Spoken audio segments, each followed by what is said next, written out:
자, 여러분, 안녕하세요. 자, 여러분들 시험 보시느라고 굉장히 수고 많으셨고요. 자, 이번에 시험 문제는 우리가 평소에 문제를 풀었던 거하고 조금 다르게 기출문제를 변형해서 많이 냈습니다. 자, 왜 그러냐면 기출문제뿐만 아니라 다른 예상 문제도 넣은 건데요. 자, 여기서 우리가 이제 기존의 문제의 틀을 많이 익숙해지실 테니까 그 문제가 어떤 유형으로 추가 변형될 수 있는지에 좀 초점을 맞춰서 여러분들이 접해보지 못했던 그런 형태가 있습니다. 여러분들이 그래서 충분히 공부를 잘 하시고 이해를 하셨다면 문제를 푸는 데는 큰 어려움이 없으리라고 강사 입장에서 생각이 들지만 여러분들이 낯선 지문을 보셨을 때 조금 어려움을 느끼실 수 있지요. 그래서 자, 요거는 혹시나 시험장에서 이런 정도의 난이도로 또 나오거나 문제가 변형돼서 나올까 봐 미리 대비한다는 차원이고, 단 최신 판례는 절대 싫지 않았습니다. 최신 판례를 실어버리면 출제자들에게 이 모의고사 문제가 들어가게 되고 이 모의고사와 중첩된 부분을 출제할 수 없기 때문에 여러분들에게 오히려 최신 판례까지 공부를 했음에도 불구하고 손실이 생길 수 있는 여지가 많고요. 그리고 저희들이 잔뜩 내버리게 되면 여러분들의 입장에서는, 출제자 입장에서는 꼭 그 판례를 내고 싶은데 그 판례 중에서 굉장히 지엽적이고 이상한 부분을 내도록 그렇게 유인하는 꼴이 돼서 최신 판례는 싫지 않았다는 거, 이 점 좀 양해해 주시고요. 자, 그럼 저랑 같이 이제 모의고사 문제를 하나씩 풀어보도록 하겠습니다. 자, 먼저 모의고사 보시느라고 수고 많으셨다는 말씀 다시 한번 드리고요. 자, 그러면 문제를 같이 한번 풀어보시도록 하죠. 자, 여러분들이 원하시는 문제를 푸실 때에는요, 이 문제를 푸실 때는 반드시 문제에다가 정확한 표시를 하시는 습관을 들이셔야 됩니다. 자, 민법의 법원에 관한 설명 중 옳은 것은, 그러면 일단 옳은 것이니까 동그라미 하나 치셔서 옳은 것을 찾는다라고 하시고, 그 다음에 민법의 법원이지 않습니까? 여기서 특징이, 여기에 국한해서 출제되겠네. 자, 우리의 사고의 폭을 법원으로 좁혀서 거기서 정답을 찾으세요. 자, 이렇게 가시면 되는 거죠. 자, 그럼 1번부터 갈게요. 자, 우리가 문제를 읽을 때 제가 항상 그랬죠. 요렇게 읽으시면 안 된다고요. 자, 좀 떨어져서 보십니다. 관습법은 당사자가 존재를 주장 증명해야 되느냐. 그럼 자, 주장 증명이 나왔습니다. 관습법은 뭐니까? 법이니까 누가 증명해야 된다? 법원이. 사실인 관습은 사실이니까 누가 증명한다? 당사자가. 공부하셨죠? 당사자가 주장한다? 틀렸네요. 자, 틀린 부분을 이렇게 X 치시면 됩니다. 틀린 부분을. 끝에다가 X를 치시는 경우도 있는데 그러지 마시고 틀린 부분을 X를 치세요. 자, 그 다음에 2번. 온천에 관한 권리는 관습상의 물건이냐. 자, 온천은 따뜻한 지하수라고 그랬죠. 지하수만의 물건이 인정되지 않듯이 온천수도 따뜻한 지하수도 물건이 인정되지 않습니다. X. 자, 그 다음에 3번. 물건은 관습법에 의해서 창설될 수 있느냐. 그러면 자, 물건이 창설될 때에는 뭘로 창설될 수가 있죠? 법률 아니면 관습으로 창설될 수 있으니까 관습법에 의해서 창설될 수 있다. 맞는 지문이네요. 자, 그 다음에 이제 여러분 4번 가시도록 하죠. 자, 강행 규정과 다른 관습이 있을 때 의사가 명확하지 않을 때에는 관습에 의한다. 여러분 여기서 엄청난 함정이 있었죠. 강행 규정입니까? 임의 규정입니까? 임의 규정입니다. 강행 규정이란 부분 착각하시면 안 되죠. 자, 그 다음에 5번입니다. 조례와 규칙은 민사에 관한 것인데 법원이 될 수 없느냐? 법원이 될 수 있죠. 자, 그래서 우리가 정답을 체크하실 땐 결론적으로 이렇게 표시해 놓고 뭘 체크하시냐면, 자, 1번 지문 정답을 표시할 땐 3번을 확인할 때에는 이렇게 매칭이 되는지 보시고 제대로 체크했네 라고 해서 3번에 동그라미를 치시는 거죠. 여러분 이게 정답을 하시면서 문제를 확인하는 방법입니다. 여러분들이 과연 문제를 다시 복귀할 수 있는 시간이 있느냐? 민법은 솔직히 없으시겠죠. 자, 그래서 이런 식으로 해서 하시고 남는 시간을 다른 과목에 점수에 쓰셔야 되니까요. 자, 이렇게 확인하시는 겁니다. 그래서 답안지를 표시하실 때 이렇게 표시하는 것이 굉장히 좋습니다. 자, 그럼 이제 2번 문제로 가보도록 하죠. 자, 이제 2번 신의성실에 관한 원칙에 관한 설명으로 옳은 것은 또 나왔네요. 옳은 것이니까 옳은 것 동그라미를 치시고, 자, 그 다음에 1번 보도록 하죠. 자, 신의칙 위반 여부는 당사자의 주장이 없는 한 법원이 직권으로 판단할 수 없느냐. 여러분, 강행규정 위반이고 당연히 법원이 직권으로 판단할 수 있죠. 그래서 없다 X. 그 다음에 2번입니다. 자, 강행법규를 위반한 자, 스스로 무효를 주장할 수 있다. 신의칙에 반하지 않는다. 그래서 허용되지 않는다. 허용됩니다. 무효의 4원칙이죠. 자, 그다음에 3번 인지청구권이 딱 나왔습니다. 자, 신의칙에 해당하는 부분으로 우리가 국한시키자고 했으니까 인지청구권 딱 나오니까 뭡니까? 이거는 60년이 돼도 70년이 돼도 소멸하지 않지 실효의 원칙이 적용되지 않습니다. 그래서 쭉 다 읽으시지 말고 인지청구 딱 나오는 순간에 자, 쭉 그냥 빠르게 읽으시면 다음에 실효의 원칙이 된다? 실효된다? 안 되죠. 그래서 X. 요렇게 이제 바로 찾으셔야 되죠. 자, 그 다음에 신의칙은 사인 간의 법률 관계에 적용되느냐? 적용됩니다. 거기만 적용됩니까? 공법이나 기타 다른 데도 적용됩니까? 적용이 되죠. 일반 행정 법률 관계에서도 적용이 됩니까? 안 됩니까? 됩니다. 근데 원칙적으로 적용됩니까? 예외적으로 적용됩니까? 예외적. 그래서 적용될 여지가 없다. 아니요, 여지가 있어요. 없다의 X. 이렇게 체크하시면 되죠. 그러면 이렇게 답안지를 체크하셨으면 5번을 읽는다, 안 읽는다? 시간이 없으면 읽으시면 안 되죠. 정답은 당연히 뭘 거니까? 5번일 거니까 이렇게 가셔야 되고요. 근데 그게 아니시라면 자, 시간이 좀 있다면 읽어보세요. 채무자의 소멸시효 기한 항변권. 자, 항변권 행사에 대해서 신의칙이 적용될 수가 있냐? 항변권도 적용되겠죠. 예, 그래서 정답이 5번이 되도록 하겠습니다. 자, 그럼 다음으로 여러분 이제 3번 문제 가보도록 할게요. 자, 3번입니다. 자, 3번이죠. 자, 미성년자의 행위 능력에 관한 설명으로 옳은 것은 자, 옳은 것입니다. 자, 되셨습니다. 자, 그럼 틀린 거를 지워나가면 되겠죠. 자, 먼저 첫 번째, 특정한 영업에 관한 법정 대리인의 허락의 취소는 선의의 제3자에게 대항할 수 있느냐라고 물었습니다. 자, 여러분, 당사자 사이에 영업 허락의 취소나 제한은 선의의 제3자에게 대항할 수 있습니까? 없습니까? 없죠. 대항할 수 있다. X. 자, 그 다음에 2번입니다. 아주 간단하죠. 법정 대리인 동의는 명시, 묵시 모두 된다, 안 된다? 된다. 그래서 명시적으로 해야 되고 묵시적으로 인정되지 않는다. 틀렸네요. X. 자, 그다음 3번이죠. 법정 대리인 동의 없이 신용금액 계약을 체결한 미성년자가 사후에 법정 대리인 동의 없음을 들어서 취소한다. 그럼 자, 법정 대리인 동의 없이 계약을 체결했는데 취소한다. 신의치가 반한다, 안 반한다? 모순행위 금지 원칙에 해당은 되지만 미성년자 보호를 위해서 신의치가 반하지 않습니다. 신의치가 반한다. X. 자, 그 다음에 여러분 4번입니다. 자, 미성년자가 법정 대리인의 동의 없이 법률 행위를 하면서 자신을 뭐라고 불렀어요? 성년자라고 칭했네요. 자신을 성년자라고 칭했다. 여러분 성년자라고 칭하는 건 당연히 이거 속임수입니까? 아닙니까? 속임수가 되지 않지요. 물증을 가져야지 칭하는 것만 지고는 안 되죠. 그래서 그 이상의 적극적인 기망수단을 쓰지 않았다. 나왔네요. 그 이상의 적극적인 기망수단을 쓰지 않았다. 물증을 갖춘 적이 없다면 이것은 속임수가 되지 않습니다. 자, 속임수가 되지 않는다면 속임수를 쓰면 취소권이 배제될 텐데 속임수를 쓴 적이 없으니까 취소권이 아직 살아있다, 안 살아있다? 살아있다. 그래서 취소할 수 없는 게 아니라 취소할 수 있죠. 그래서 여기 부분이 X 되겠습니다. 자, 그 다음에 5번이죠. 자, 미성년자의 법률행위에 법정 대리인의 동의를 요하도록 하는 것은 강행 규정이냐? 예, 강행 규정이죠. 자, 우리가 이걸 어떻게 공부했죠? 자연인과 법인에 관련되어 있는 모든 규정은 무슨 규정이다? 강행 규정이 원칙인데 법인에서 예외적으로 임의 규정이 하나 있다. 이런 식으로 공부를 했었죠. 그러면 여러분 자연인에 관련됐으니까 예외 없이 전부 다 무슨 규정이다? 강행 규정이다. 이렇게 문제를 푸시면 되시겠습니다. 자, 그러면 다음으로 가도록 할게요. 다음 4번 문제 가겠습니다. 자, 4번 문제 여러분들이 조금 평소에 보시지 못하는 스타일의 문제가 나왔죠. 법원이 선임한 부재자의 재산관리인이 법원의 허가 없이도 유효하게 할 수 있는 행위. 자, 법원의 허가 없이도 유효하게 할 수 있는 행위가 아닌 것은 자, 그럼 여러분 뭐를 찾으라는 겁니까? 허가 없이도 유효하게 할 수 있는 행위가 아니래요. 다시 말해서 처분행위를 찾으라는 얘기겠네요. 처분행위를 찾아라. 자, 이렇게 처분행위를 찾으라는 얘기 되겠습니다. 자, 그럼 한번 보도록 하죠. 첫 번째 1번입니다. 여러분 이런 식의 문제가 나올 때에는 왼쪽 서부터 읽는 것이 절대 아닙니다. 우측만 읽으시면 돼요. 자, 부동산의 저당권을 설정한다. 자, 뭐라고요? 자, 저당권을 설정해 준다. 처분행위네. 자, 지붕을 수선해 준다. 처분행위 아니죠.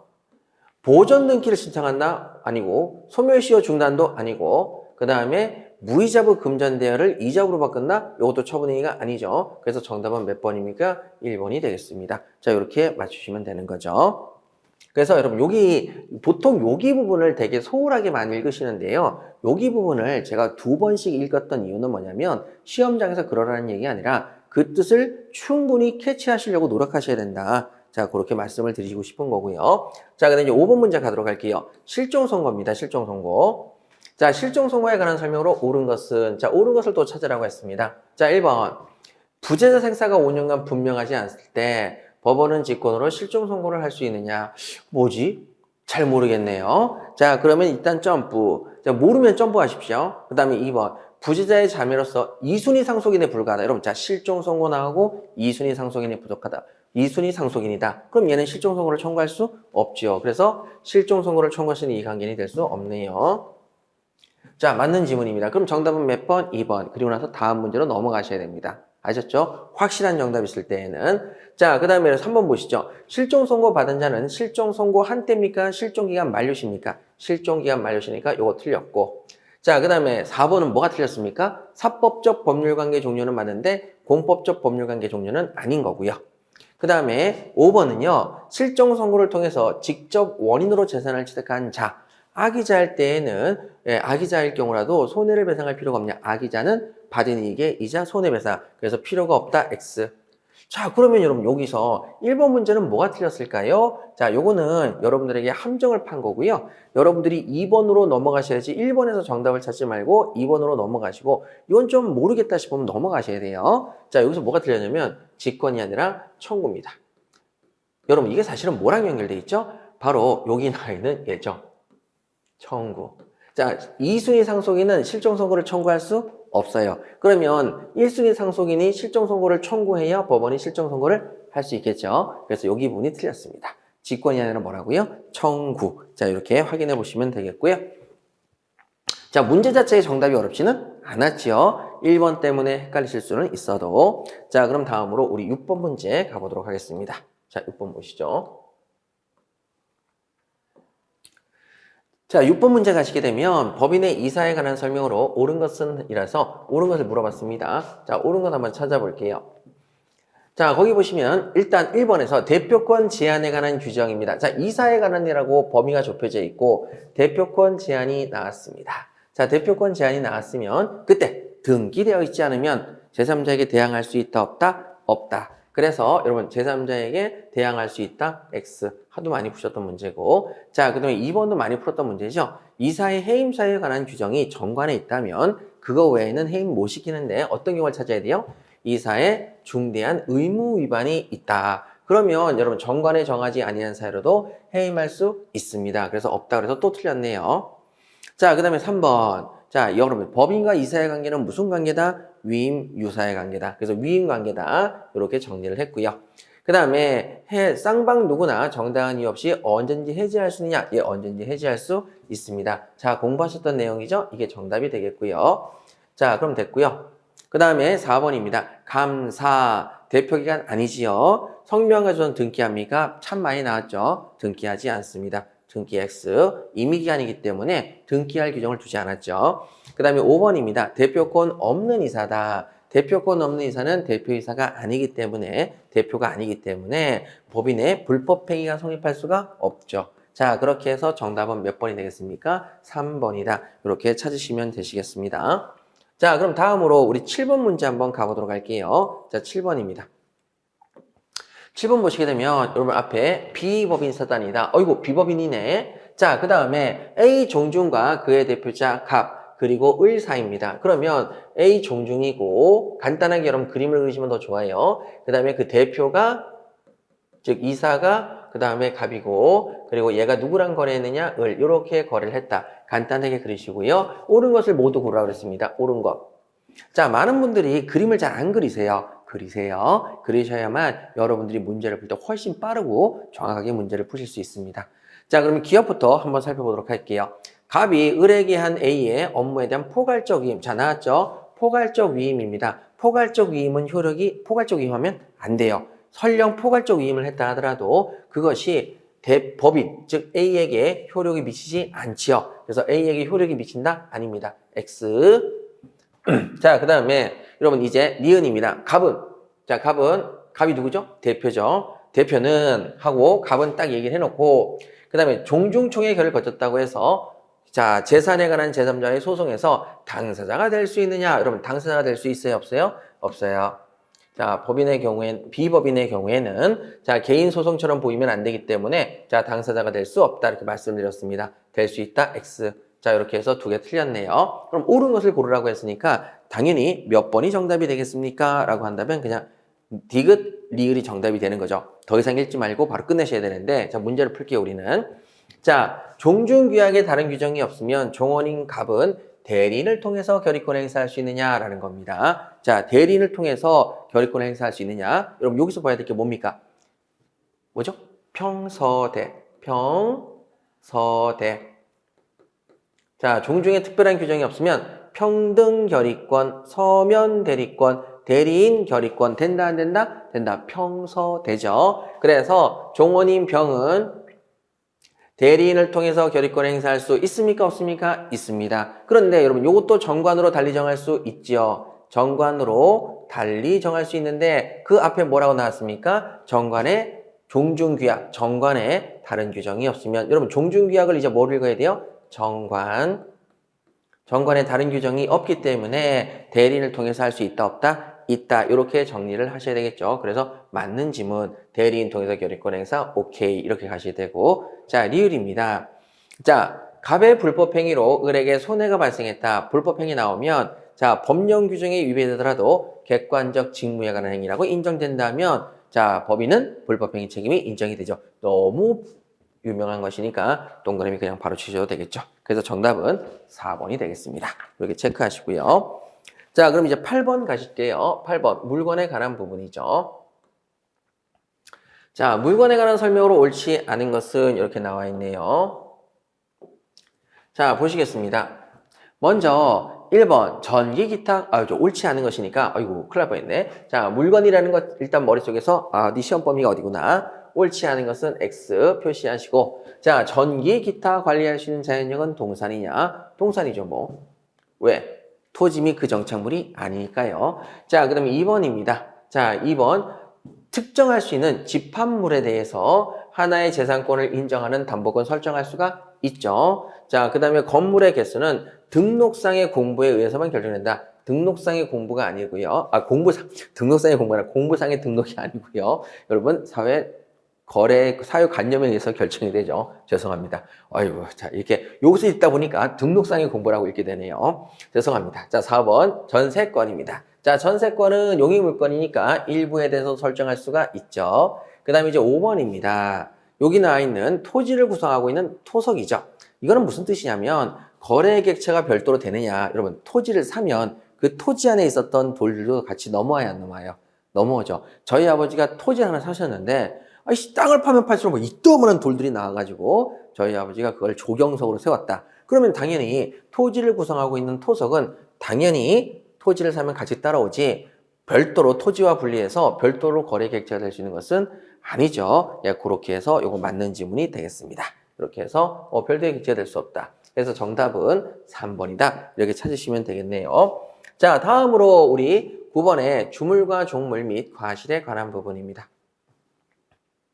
자, 살펴보도록 하죠. 먼저 보니까 주물과 종물만 시험에 낸 게 아니고요. 과실, 즉 천연과실, 법정과실의 과실에 관한 설명으로 옳지 않은 것입니다.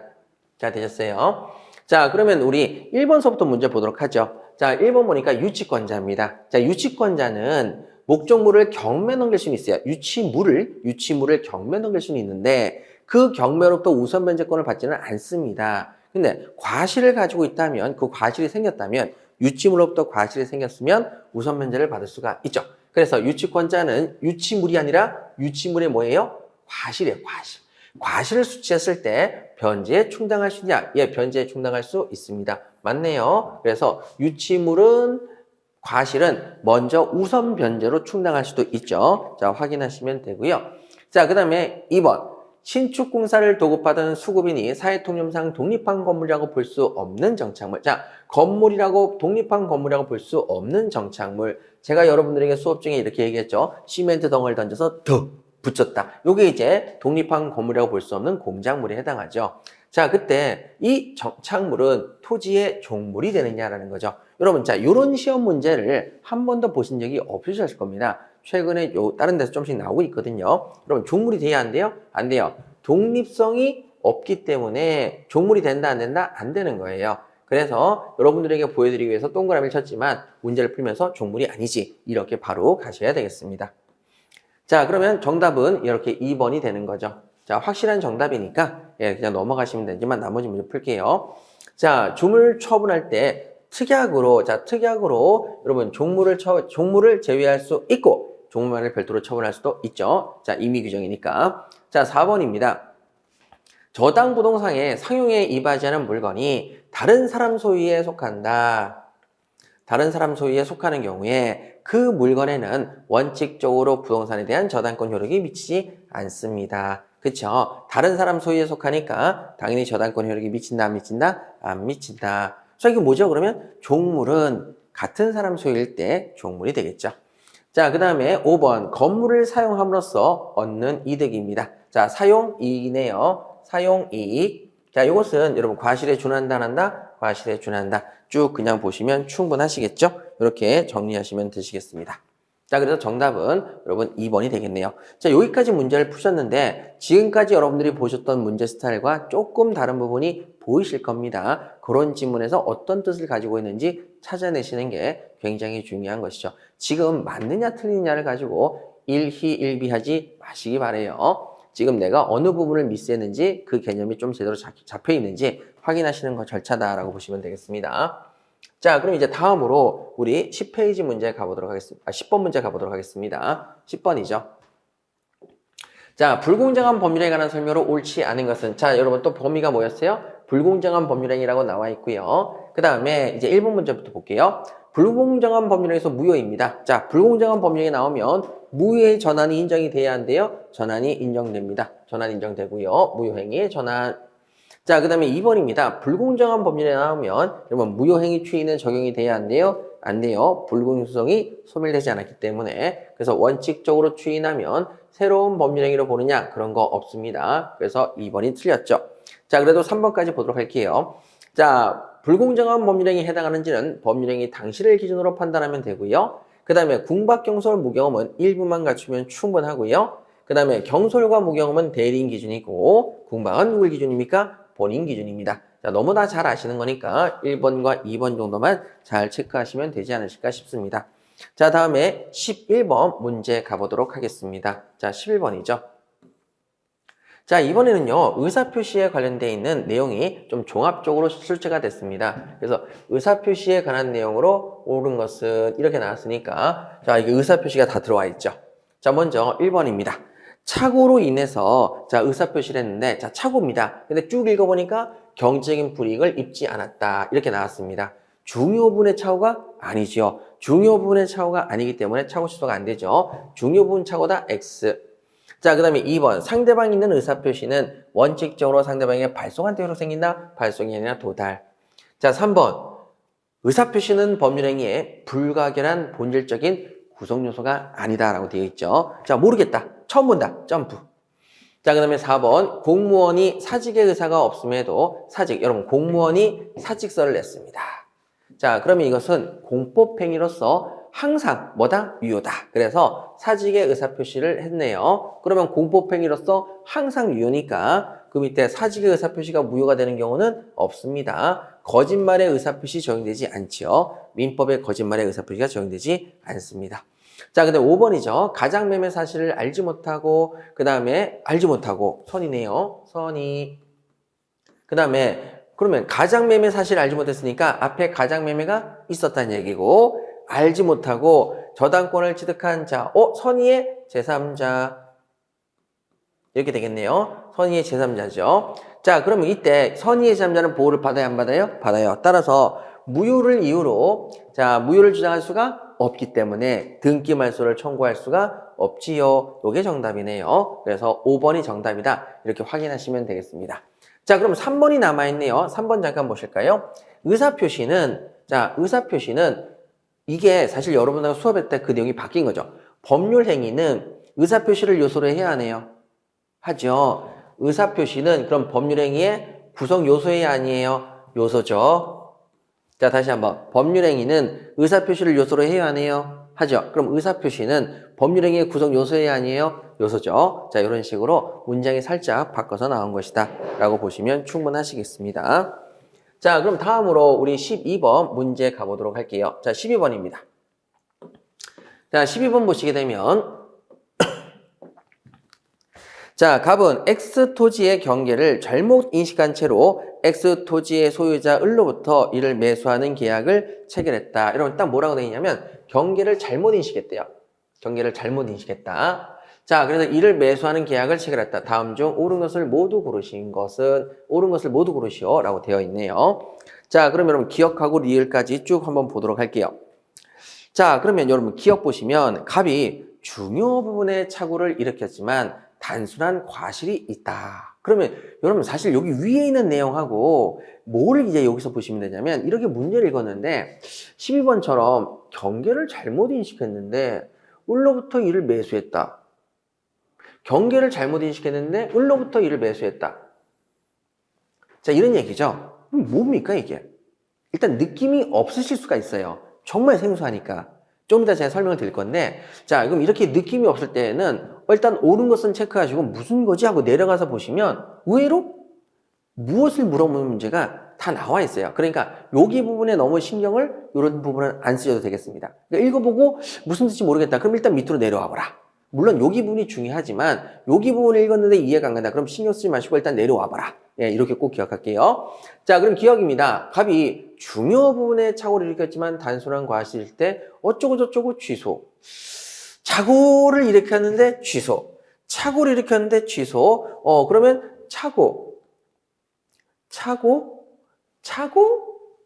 그 다음에 주의 의무. 이렇게 나왔네요. 자, 이거 뭘 물어보겠습니까? 착오를 물어본 문제다. 그럼 여러분 이게 어떻게 돼? 다시 한번 읽어보시니까 갑은 X토지의 경계를 잘못 인식한 채로 X토지 소유자 을로부터 이를 매수했다. 착오로 경계를 잘못 인식하고 매수했구나. 이걸 이제 물어본 문제죠. 그래서 여기를 경계를 잘못 인식한 채로 착오에 빠진 채로 이런 얘기가 되겠습니다. 자, 그래서 문제를 읽어보시고 느낌이 없으면 그 밑에 내려있는 지문을 보신 다음에 거꾸로 문제를 보시면 그 느낌이 이해가 되십니다.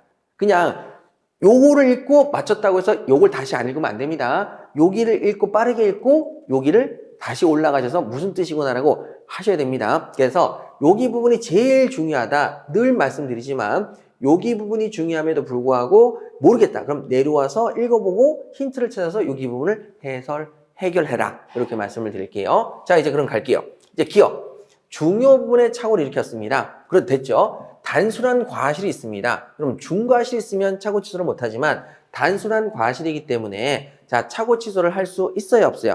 있습니다. 그래서 착오를 이유로 취소할 수 있게 되네요. 맞는 지문이다. 이렇게 가시는 거죠.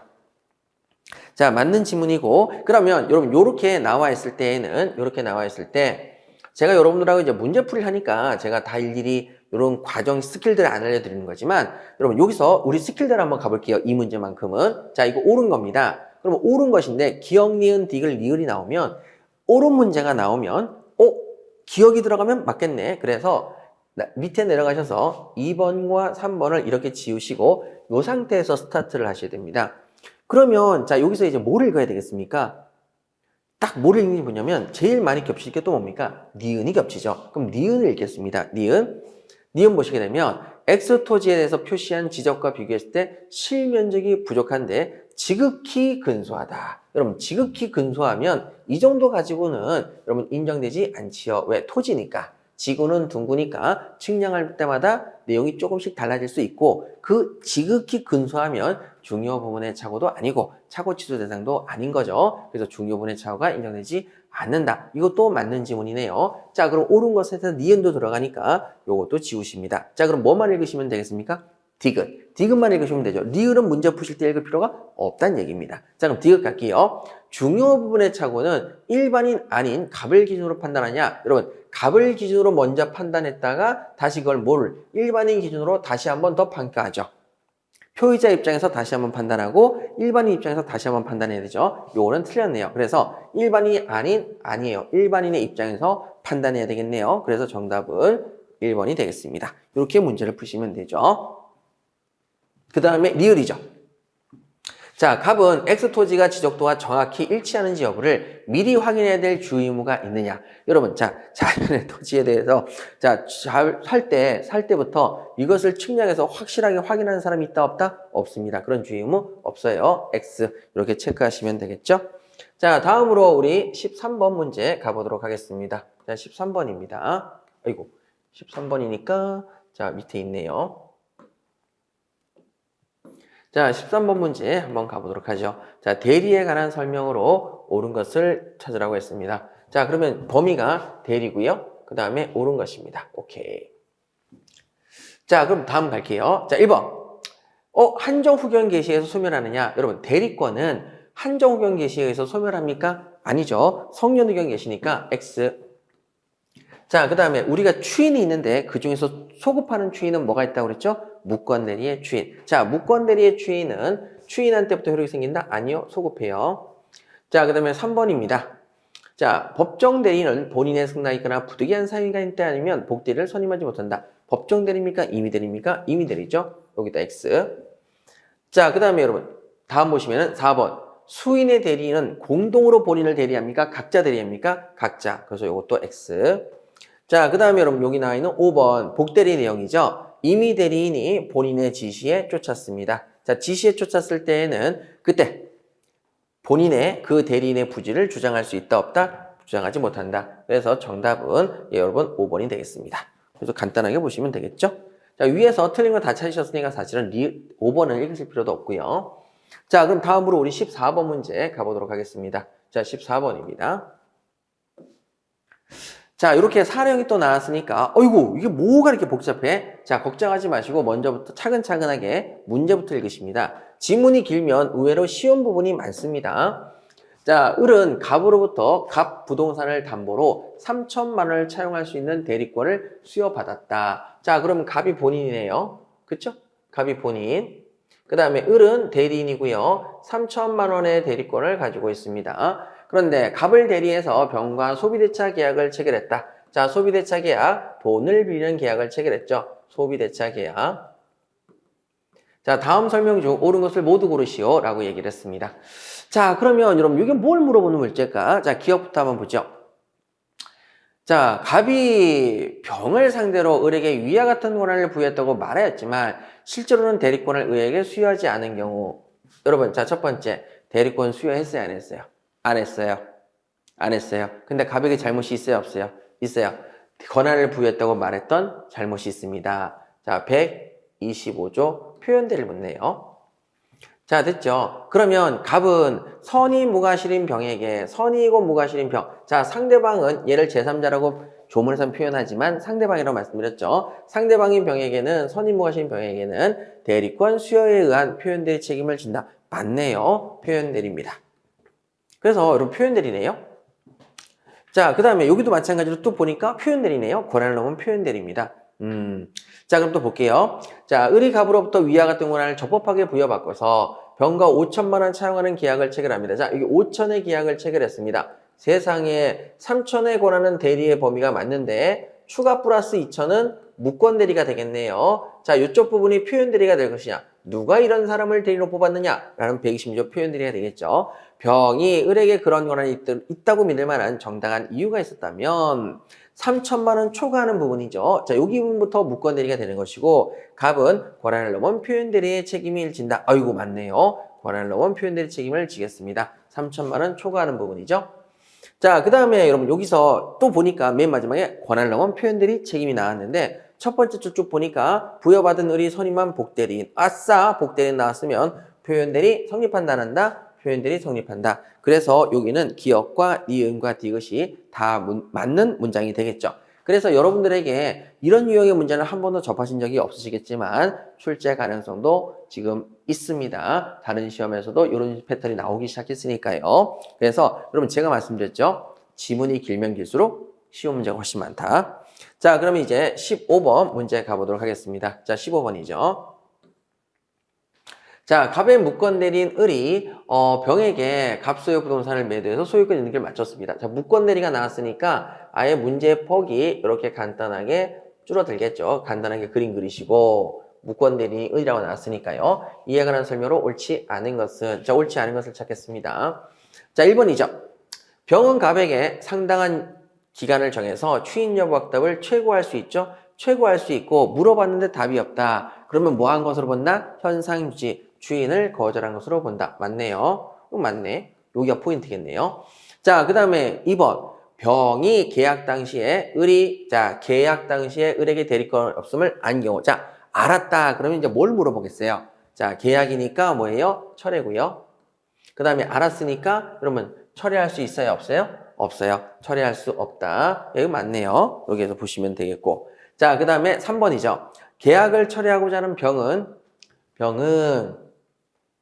을에게 대리권이 없음을 알지 못하였다는 사실을 증명해야 되느냐. 아이씨, 모르겠다. 한 번도 본 적이 없다. 이런 걸 굳이 공부할 필요가 없었기 때문에 안 했구나 하고 넘어가시고, 몰라 하고 넘어가시고, 자, 그 다음에 4번 가십니다.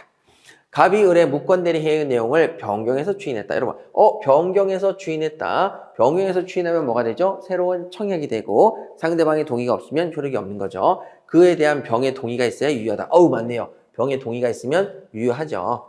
자, 그 다음에 5번입니다. 갑의 추인을 얻지 못한 경우에 병이 무권대리에 관해서 선의더라도, 선의에 무과실이 되는데 과실이 있으면, 자, 그때 과실이 있으면 책임을 부담하지 않죠. 계약을 이행할 책임을 부담하지 않는다. 맞습니다. 자, 계약 이행 또는 손해배상 책임을 져야 되는데 무권대리인이, 자, 상대방이 선의이며 무과실이나 과실이 있으니까 당연히 계약을 이행할 책임을 부담하지 않지요. 그러면 여기 나와 있는 1번, 2번, 4번, 5번이 다 맞으니까 몇 번이 틀렸다? 3번이 틀렸다. 이렇게 해서 X 치시면 되시겠습니다. 자, 됐죠? 됐습니다. 그런데 여러분 여기 부분을 잠깐 풀어보시면 이렇게 되겠네요. 자, 병을 물었습니다. 병은 뭐라고 얘기했냐면, 자, 대리권 없음을 알지 못하였다. 나는 선이었다. 라는 사실을 증명해야 되느냐라고 물었습니다. 증명할 필요가 있어요? 없어요? 여러분, 자, 얘는 선의를 일단 추정을 받겠어요? 안 받겠어요? 선의로 추정을 받겠죠. 선의로 추정을 받겠죠. 선의로 추정을 받기 때문에 스스로 증명이 될 필요가 있다, 없다? 없다. 이런 얘기인데, 뭐 굳이 이런 것까지 공부하실 필요는 없으시고, 자, 다만 1번, 2번, 4번, 5번을 정확하게 아시면 문제를 마실 수 있는 내용입니다. 자, 되셨고요. 우리 16번 문제 가보도록 할게요. 자, 16번입니다. 자, 16번에 보시게 되면 이제 무효와 취소에 관한 설명으로 옳지 않은 것은 이렇게 나왔네요. 자, 1번입니다. 자, 일단 그럼 범위가 일단 무효와 취소라는 범위가 국한돼 있고 옳지 않은 것은 이렇게 해서 나와 있네요. 자, 1번입니다. 취소권을 행사하지 않더라도 처음부터 무효이다. 여러분, 자, 취소권을 행사해야 돼요? 취소권 행사하지 않아도 돼요? 취소권 행사하지 않으면 안 되죠. 취소권 행사하지 않으면 확정적 유효로 가요. 그렇죠. 처음부터 무효가 되는 건 아니죠. 취소권을 행사해야 확정적 무효로 빠지겠죠. 그래서 않더라도 X. 이렇게 해서 바로 정답을 찾으시고요. 자, 2번. 취소할 수 있는 법률행위 상대방이 확정됐죠. 상대방이 확정됐으니 걔한테 취소권 행사하면 되겠습니다. 상대방에 대한 의사표시로 해야 되고요. 그 다음에 제한 능력자가 제한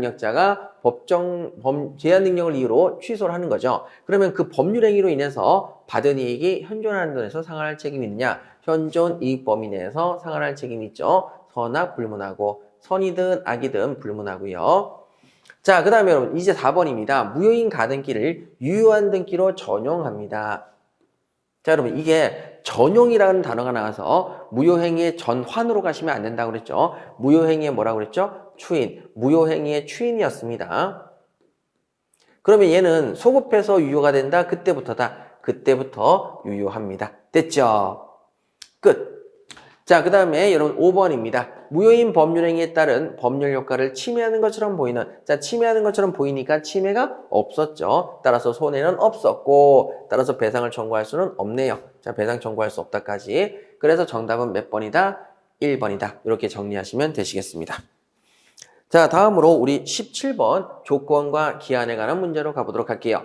자, 조건과 기한에 관한 설명으로 옳지 않은 것은, 자, 먼저 1번입니다. 조건이 되기 위해서는 법률이 요구하는 것이 아니라 당사자가 임의로 부과한 것이다 라고 되어 있는데, 자, 여러분 요즘에 이제 조건하고 기한을 섞어서 시험 문제를 하는 게 굉장히 많습니다. 조건만 따로 기한만 따로 잘 안 내죠. 그래서 조건과 기한을 한꺼번에 묶어서 이렇게 시험에 묻는데요. 자, 먼저 이 1번 같은 문제가 여러분들 일단 읽어보시고 조금 모르겠다라면 다음으로 넘어가시면 돼요. 자, 다음으로 한번 넘어가 볼게요. 과거의 사실은 부관으로서 조건으로 되지 못한다. 이것도 모르겠네. 자, 그러면 3번. 부척관계 종료를 해제 조건을 증여계약은 무효다. 그죠? 조건이 부척관계 종료를 해제 조건으로 한다. 요거 이제 조건이 반사해제 조건, 불법 조건이기 때문에 법령의 전체가 무효가 된다. 이건 보셨어요. 그래서 이거 맞아. 증여계약 자체가 무효가 돼. 포인트는 증여계약이 무효가 된다는 거죠. 조건만 무효가 아니라 법령이 전체가 무효가 된다라는 것이었고. 자, 다음에 4번이죠. 불확정 기한입니다. 자, 불확정 기한이 딱 나오는 순간에 불확정 기한이 나오면 그때는 기한이 도래한 때는 물론이요. 발생이 불가능하게 된 때에도 이 행위는 도래한 것으로, 기한은 도래한 것으로 봐야 되겠죠. 자, 근데 5번입니다. 조건부 권리는 조건의 성부가 우리 미정한 동안에, 자, 우리 미정이 뭐 할 수 있다? 처상보담할 수 있다. 그래서 담보 제공할 수 있지요. 없다를 X. 그래서 정답은 몇 번입니까? 5번. 이렇게 문제를 푸시면 되시겠습니다. 자, 그러면 여러분 여기서 2번 문제를 잠깐 볼게요. 자, 조건으로 되지 못한다라고 했는데 여러분 과거의 사실입니다. 과거의 사실. 여러분 자, 과거에 일어난 사실이 조건이 되느냐. 여러분 조건은 장래 발생할 것을 효력 발생 시점을 늦추는 거죠. 그래서 과거의 사실은 당연히 조건이 될 수가 없습니다. 그래서 장래 사실이 조건이 되는 거죠. 1차 시험 합격은 아직까지 장래 사실이기 때문에 그건 발생이 불가능한지 가능한지 50대 50이라 불확실하기 때문에 조건이 되는 거죠. 그래서 과거의 사실이 조건이 되지 못한다. 맞네요. 과거기 때문에 조건이 될 수가 없습니다. 자, 이렇게 정리하시는 겁니다. 자, 그 다음에 17-1번 갈게요. 조건이 되기 위해서는 자, 우측에 법률에 요구하는 것이 아니라, 다시 말해서 법정 조건이 아니라는 얘기죠. 법정 조건은 조건이다, 조건이 아니다, 조건이 아닌 거죠. 그래서 당사자가 임의로 불가한 것, 즉 의사표시로 낸 것이 바로 조건이다. 그래서 의사표시로 한 것이 조건이다. 맞습니다. 그래서 여기 나있는 1번은 우리가 공부하셨던 내용이고 2번은 새로 보시는 지문인데 정답에는 영향이 없었지만 여러분들하고 한번 그 뜻을 확인해 봤습니다. 자, 다음으로 우리 18번 문제 가보도록 할게요. 자, 18번입니다. 민법상의 계산에 기간의 계산으로 옳은 것은 이렇게 얘기했죠. 자, 그럼 저랑 같이 옳은 걸 한번 찾아볼게요. 그럼 저랑 같이 계산하시면 되네요. 옳은 것은 자, 보시면은요. 2023년 2월 10일 오후 10시 30분부터 12시간. 자, 12시간이 되면 그때는 어떻게 되느냐? 기간의 만료점이 어떻게 되느냐? 2023년 똑같고요. 2월 10일이 아니라 2월 11일이 맞고요. 자, 2월 11일 됐고. 그 다음에 자, 여기서 오후 10시 30분입니까? 오전입니까? 예, 오전입니다. 그래서 이게 오전이죠. 요게 틀렸죠. 그런데 자, 이 문제를 이렇게 푸시는 분도 계실 겁니다. 만약에 이렇게 풀었는데 맞았다. 그러면 각성하세요. 뭐냐면 만료점이 토요일이네? 공휴일이네? 그러면 이 길로 만료되지? 이 길. 무조건 틀렸어. 이렇게 가시면 부끄러워하셔야 됩니다. 이걸 맞추면 이렇게 맞추면 아무 의미가 없어요. 왜 그러냐면 그럼 여기서 우리가 이 길이 공휴일이면 공휴일이면 만료점이 공휴일이면 이 길로 만료된다. 라는 것은 언제 쓴다고 그랬죠? 엽법적 계산법에 쓰는 거고 지금 무슨 계산법을 쓰는 겁니까? 자연적 계산법을 쓰는데 엽법적 계산법 내용을 가져오면 안 되는 거죠. 정말 여러분 이거 진짜 주의하셔야 됩니다. 자연적 계산법을 쓸 때에는 공휴일이 말일이 공휴일이다? 이 길로 만료된다? 그런 거 없어요. 어디서만 쓴다? 엽법적 계산법. 그래서 뭐 1일이다, 2일이다 이럴 때에는 그 공식을 쓰는 게 맞지만 자연적 계산법은 아닙니다. 혹시나 여러분들 이렇게 푸시는 분들이 꼭 계실 것 같아서 말씀을 한번 드립니다. 자, 그 다음에 2번 보시죠. 2004년 1월 17일 오후 2시에 태어난 갑이 성년이 되는 시점, 성년이 되는 시점을 잡으라고 그랬으니까 자, 몇 년을 더하면 되죠? 19년 더하시면 됩니다. 그래서 2023년, 오케이. 자, 그 다음에 17일, 1월 17일 그대로 쓰시고요. 뒤에다 뭐를 붙인다? 0시. 그래서 0시니까 24시 틀렸네요. 자, 그렇게 해서 틀렸다. 자, 그 다음에 3번입니다. 자, 2022년 11월 30일 오전 10시부터 3개월이라고 합니다. 자, 그럼 기간의 만료점이 언제입니까? 라고 물었습니다. 자, 그러면 12월 30일이니까 자, 그러면 이제 3개월 후라고 하면 어떻게 되죠? 12월, 1월, 2월 이렇게 되나요? 예, 그렇죠. 11월, 1월, 2월. 그러면 자, 2023년 그대로 이제 날짜를 바꾸셔야 되겠죠? 2023년이고 2월 달 쓰시고 자, 뭐를 쓰시면 돼요? 말일이니까 뭐를 쓰면 된다? 말일을 쓰시고 자, 그리고 난 다음에 뒤에다 뭐를 붙인다? 0시부터 시작된 게 아니니까 24시. 그럼 정답이네요. 이렇게 확인하시면 되겠습니다. 자, 근데 4번에다가 여러분 별표 치시고, 별표 2개 치시고, 자, 2023년 5월 1일부터 10일간. 자, 5월 1일부터 10일간입니다. 그러면 2023년 그대로 쓰고, 5월 그대로 쓰고, 11일 더해서 11일 쓰고, 뒤에다 몇 시를 붙일 것이냐. 자, 5월 1일부터인데, 5월 1일 몇 시부터? 5월 1일부터라고 했으니까 0시부터겠죠. 0시부터니까 뒤에다 뭐를 붙인다? 0을 붙인다. 5월 11일 0시. 24시로서 틀렸네요. 자, 그 다음에 5번입니다. 사원총회 소집일을, 자, 뭐라고요? 일주일 전에 소집 통지를 발송하도록 했습니다. 자, 사원총회 소집일이 나오면 8을 뺀다. 그래서, 자, 여기 2023년 3월 10일 오후 2시면 8을 빼니까 2023년 그대로 쓰고, 3월 그대로 쓰고, 자, 8을 빼니까 3월 2일. 그 다음에 뭐를 쓴다? 24시. 에이, 이거 틀렸네요. 자, 그래서 여러분 틀렸으니까 여기 나와 있는 정답은 3번이 되겠습니다. 이렇게 확인하시고요. 자, 다음에 19번 문제 가도록 하겠습니다. 자, 19번이죠. 소멸시효와 제척기간에 관한 설명으로 옳은 것을 고르시오 라고 해서 소멸시효 제척기간의 비교가 나오겠네요. 자, 먼저 1번입니다. 자, 상인이 판매한 상품의 대가에 관한 채권. 여러분, 상인이 판매한 상품에 대한 채권은 몇 년이죠? 3년이죠. 그래서 X. 저랑 같이 3년짜리가 끝에 끝날 때 사로 끝나고 뭐로 끝난다? 상으로. 자, 사상 해가지고 공사, 변호사, 회계사, 상인 해가지고 끝나는 단어가 상이 아니라 시작하는 단어는 상이었죠. 그래서 사상 끝나는 단어가 사로 끝나거나 상으로 시작을 하면 그때는 이것은 3년의 소멸시효에 걸린다고 했습니다.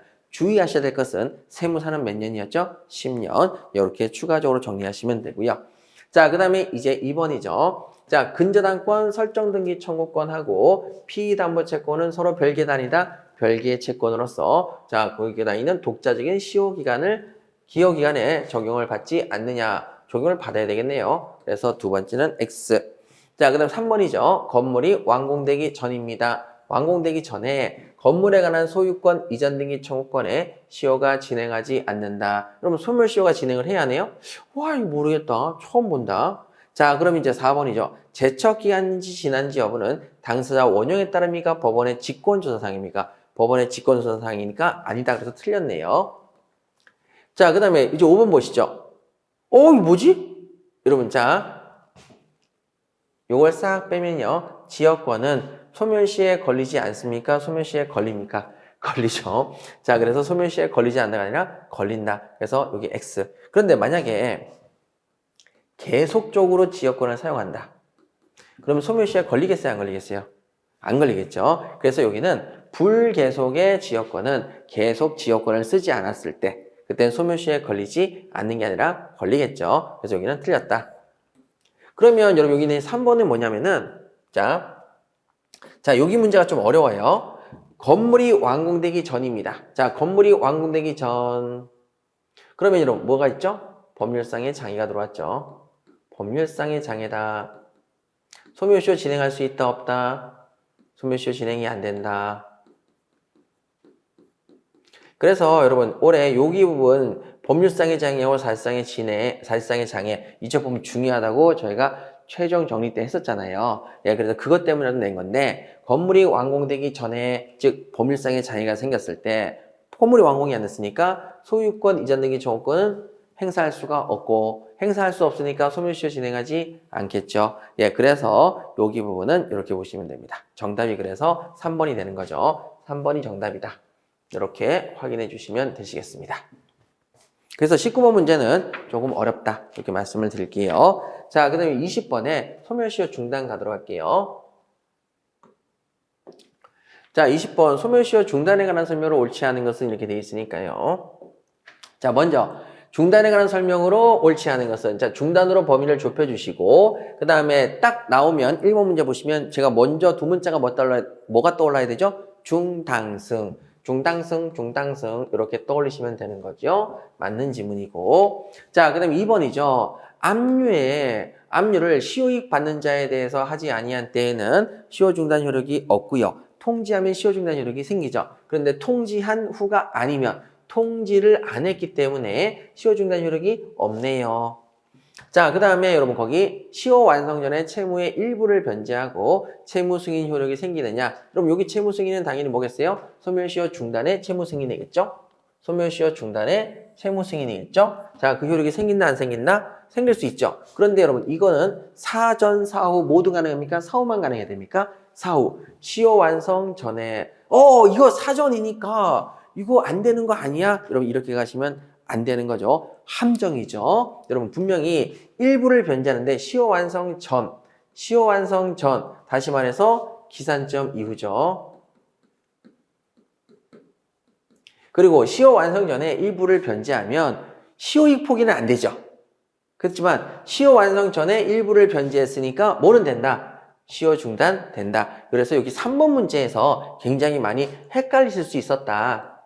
함정을 팠다. 제가 판 게 아니라 교수님들이 팠다. 자, 이렇게 말씀을 드릴게요. 자, 그래서 효력이 있구나. 그렇게 해서 요 지문에서 굉장히 많이 틀렸을 가능성이 높다. 예, 한번 보시고요.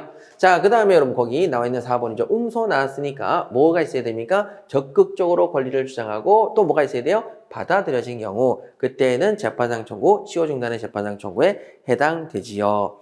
자, 그 다음에 5번입니다. 권리자인 피고가 응소해서 권리를 주장했는데 소가 취하돼서 본원에서 주장에 관한 판단 없이 종료된 후부터 6개월 내에 감류나 가압류, 가처분, 재판상 청구를 행사했을 때 그때 시효 중단 효력이 발생해야 하네요.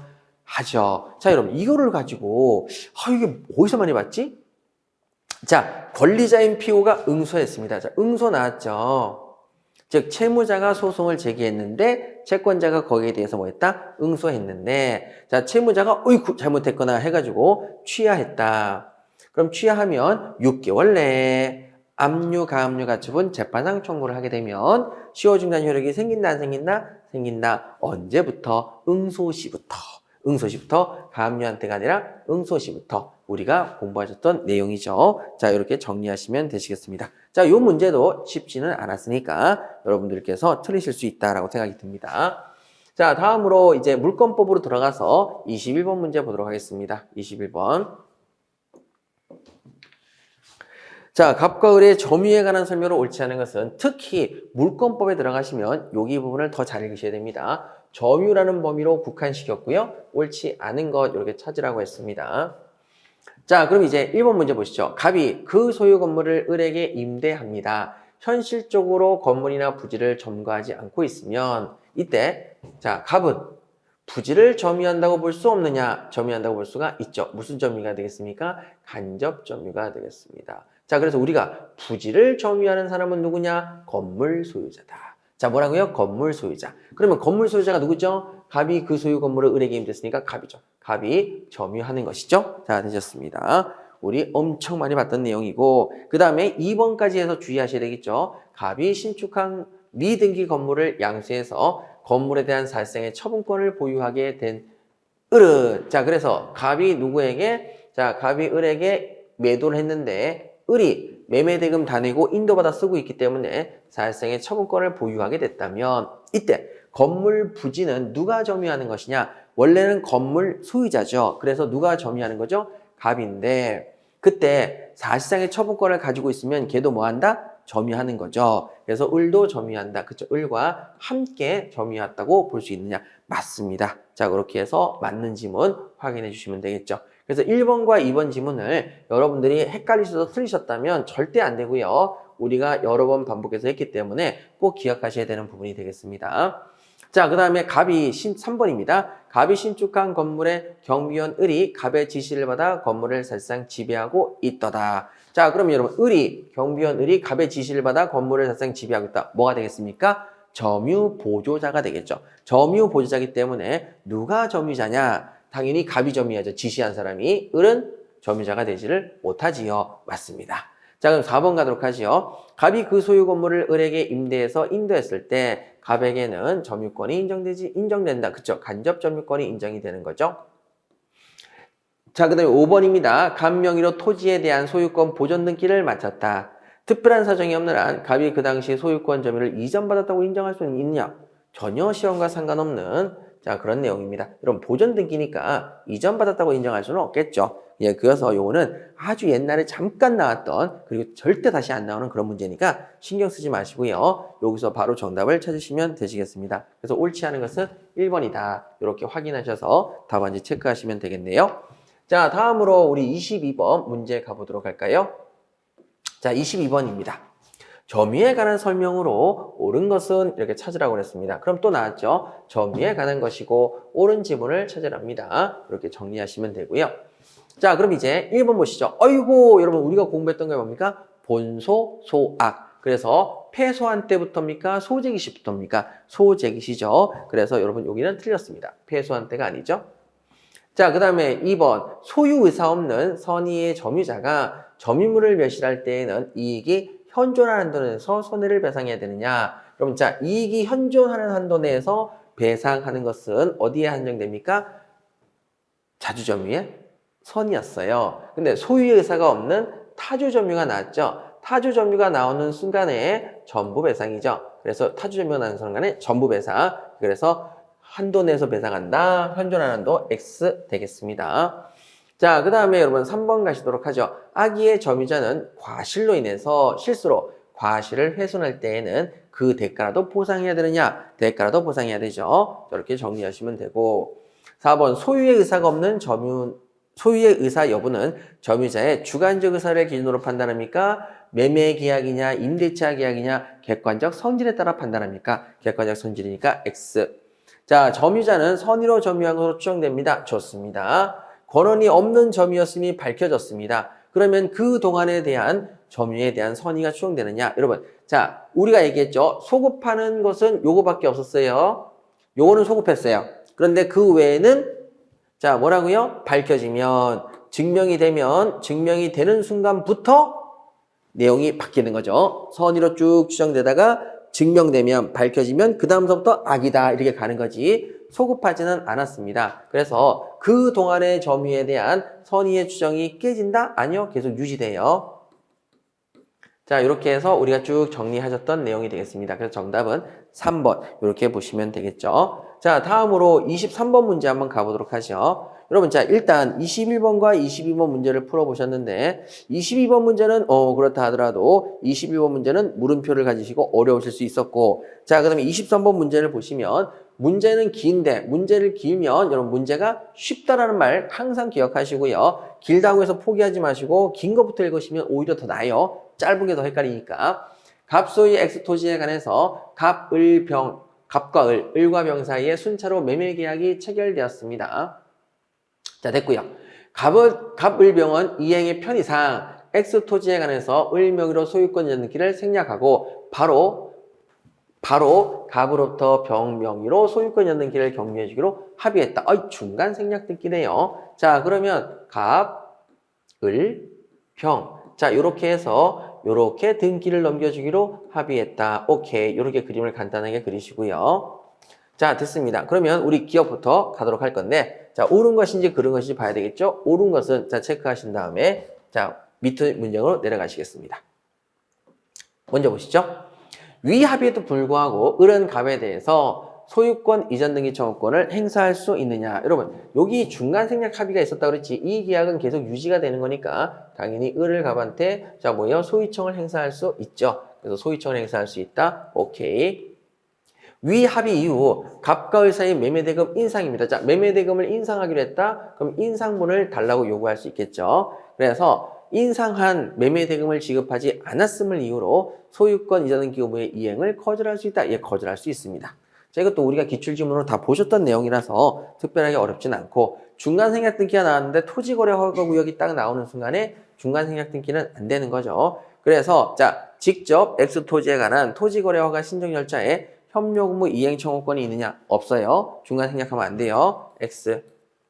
자, 그 다음 리을입니다. 만일 갑을병 사이에 합의가 없었다면 여러분, 자, 만일이 들어오면 여러분 여기서 동그라미 치라고 그랬죠. 사실관계가 달라지기 때문에 갑자기 토지거래 허가구역으로 바뀌었고 갑을병 사이 합의가 없어졌습니다. 자, 그때는 병이 갑에게 직접 이전 등기를 청구할 수 있냐? 안 되는 거죠. 직접 청구 못합니다. 그래서 X. 그래서 정답은 1 기업과 니은이 들어간 1번이 되겠습니다.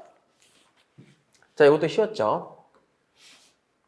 자, 다음으로 우리 24번 문제 가보도록 하겠습니다. 자, 등기에 관한 설명으로 옳은 것은 이렇게 물어봤죠? 자, 등기입니다. 등기라고 범위를 국한시켰고요. 옳은 것은 물었습니다. 본등기에 대한 물권 변동의 효력입니다. 순위는 가등기에 대한 본등기라면 순위는 소급하지만 본등기의 효력은 그때부터죠. 소급해서 발생한다. X 소급하지 않지요.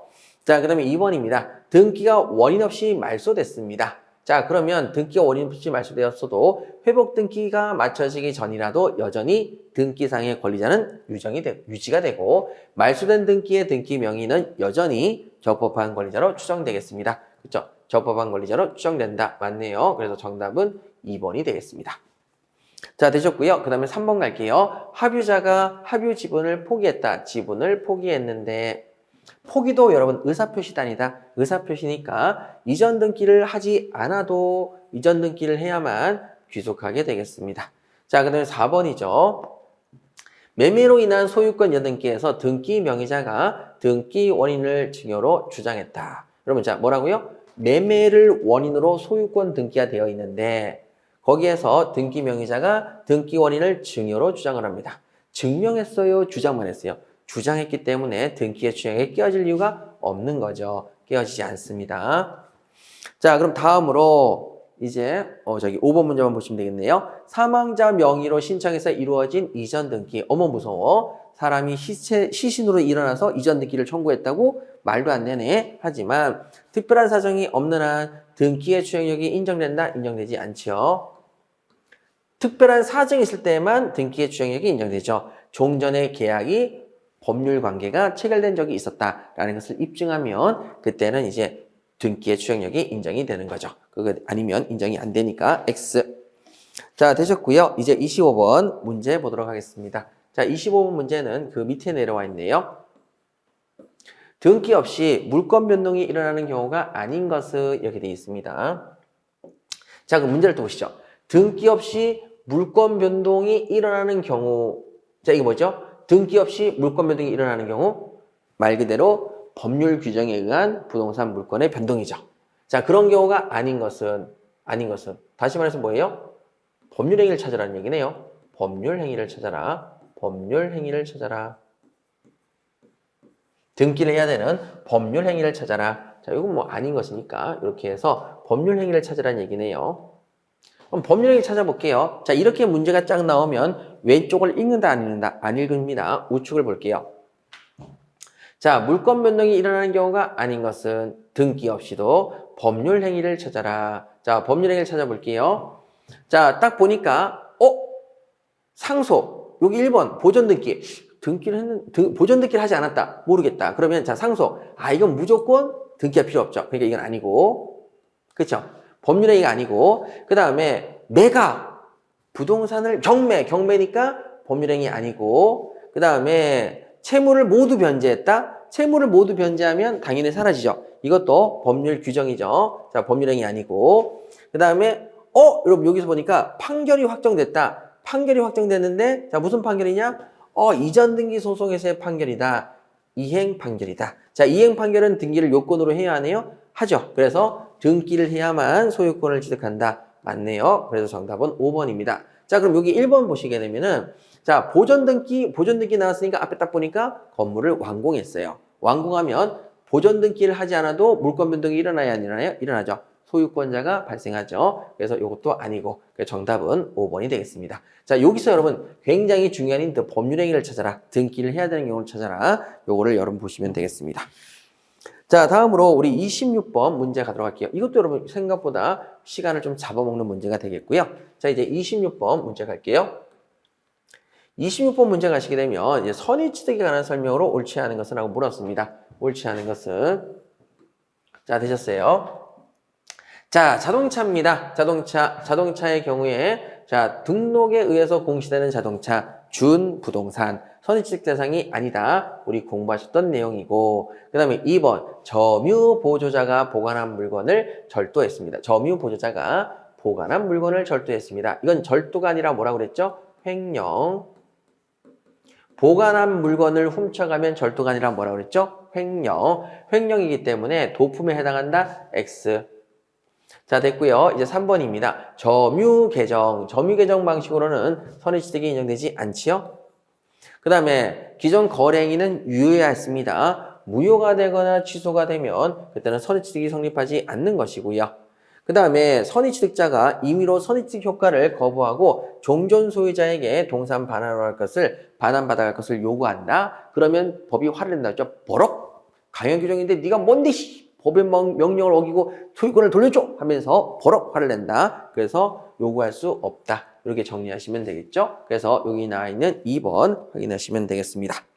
자, 다음으로 우리 27번 문제 27번이죠? 죄송합니다. 자, 27번 문제 밑에 내려가서 보도록 하겠습니다.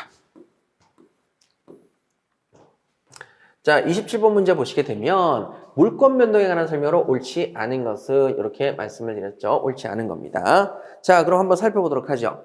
부동산에 관한 점유취득시효가 완성이 됐습니다. 점유취득시효가 완성됐는데 항상 물어보는 게 이거죠. 소유권을 취득하려면 꼭 뭘 해야 된다? 등기요.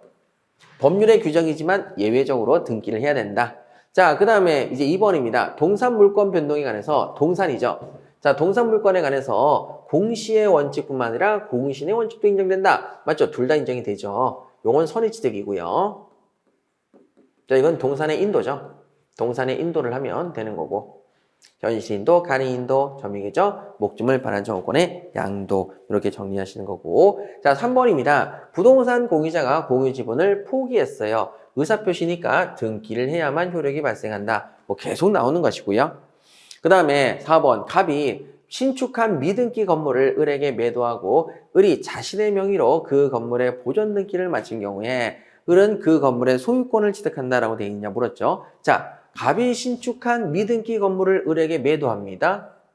그리고 을이 자신 명의로 보존 등기를 합니다. 자, 그러면 원래는 무슨 등기? 갑의 이름으로 보존 등기, 을의 이름으로 무슨 등기? 이전 등기를 해야 되는데, 자, 이런 식으로 하면 된다, 안 된다? 안 되긴 하지만, 탈세라서 안 되긴 하지만, 실체관계는 부합한다, 안 한다? 실체관계에 부합하니까, 을은 당연히 소유권을 취득한다, 못한다? 취득하지요. 맞습니다. 그 다음에 5번입니다. 자, 갑의 부동산에 을의 저당권이 설정이 됐네요. 됐고요.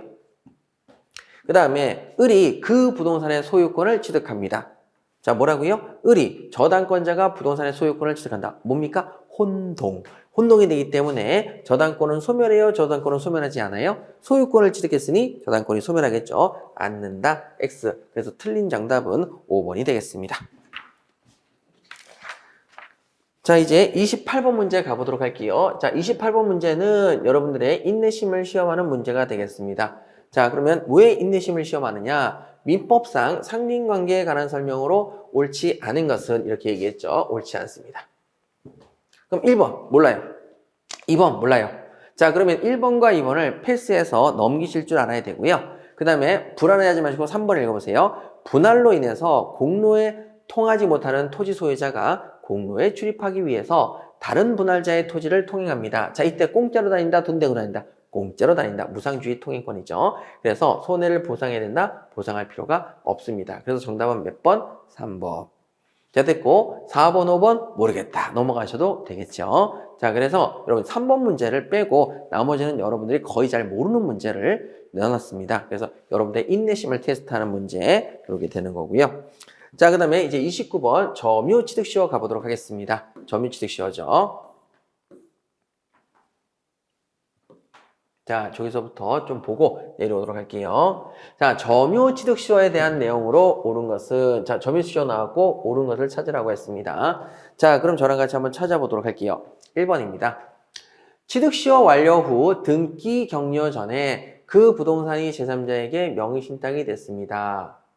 그러면 자, 명의신탁이 나오면 우리 어떻게 문제를 풀자고 했지 한번 생각해 보십시다. 명의신탁이 됐는데 시효 완성을 이유로 그 제3자의 소유권 행사를 저지할 수가 없느냐라고 물었습니다.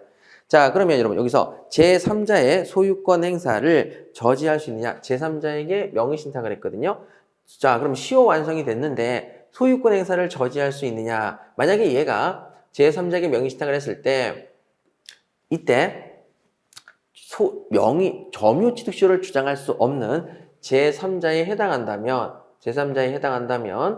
점유취소를 주장할 수 없는 제3자에 해당한다면 그때는 제3자의 소유권 행사를 저지할 수 있느냐? 저지할 수 없겠죠. 제3자에 해당한다면 그 사람의 권리 행사를 저지할 수 없을 겁니다. 그런데 여기서 제3자에 해당하지 않는다면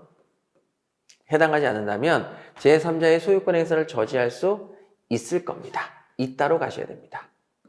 자, 여기 개념을 딱 먼저 잡아놓고요. 그리고 난 다음에 제가 여러분 명의신탁에 대한 문제를 푸는 방법을 알려드렸습니다. 여러분들이 빠르고 쉽게 명의신탁을 풀으시려면 이 제3자에 해당하는 사람은 무슨 단어가 나올 때? 명의신탁의 해지. 엄청 천천히 말씀드리죠. 명의신탁의 해지. 명의신탁의 해지가 나오면 얘는 제3자에 들어가고 그 다음에 나머지 경우 그냥 명의신탁이 나왔을 때에는 제3자에 해당하지 않는다. 수탁자가. 왜? 어차피 명의신탁이 무효라서 돌려받을 거니까. 이렇게 말씀을 드렸어요. 어차피 돌려받을 거니까.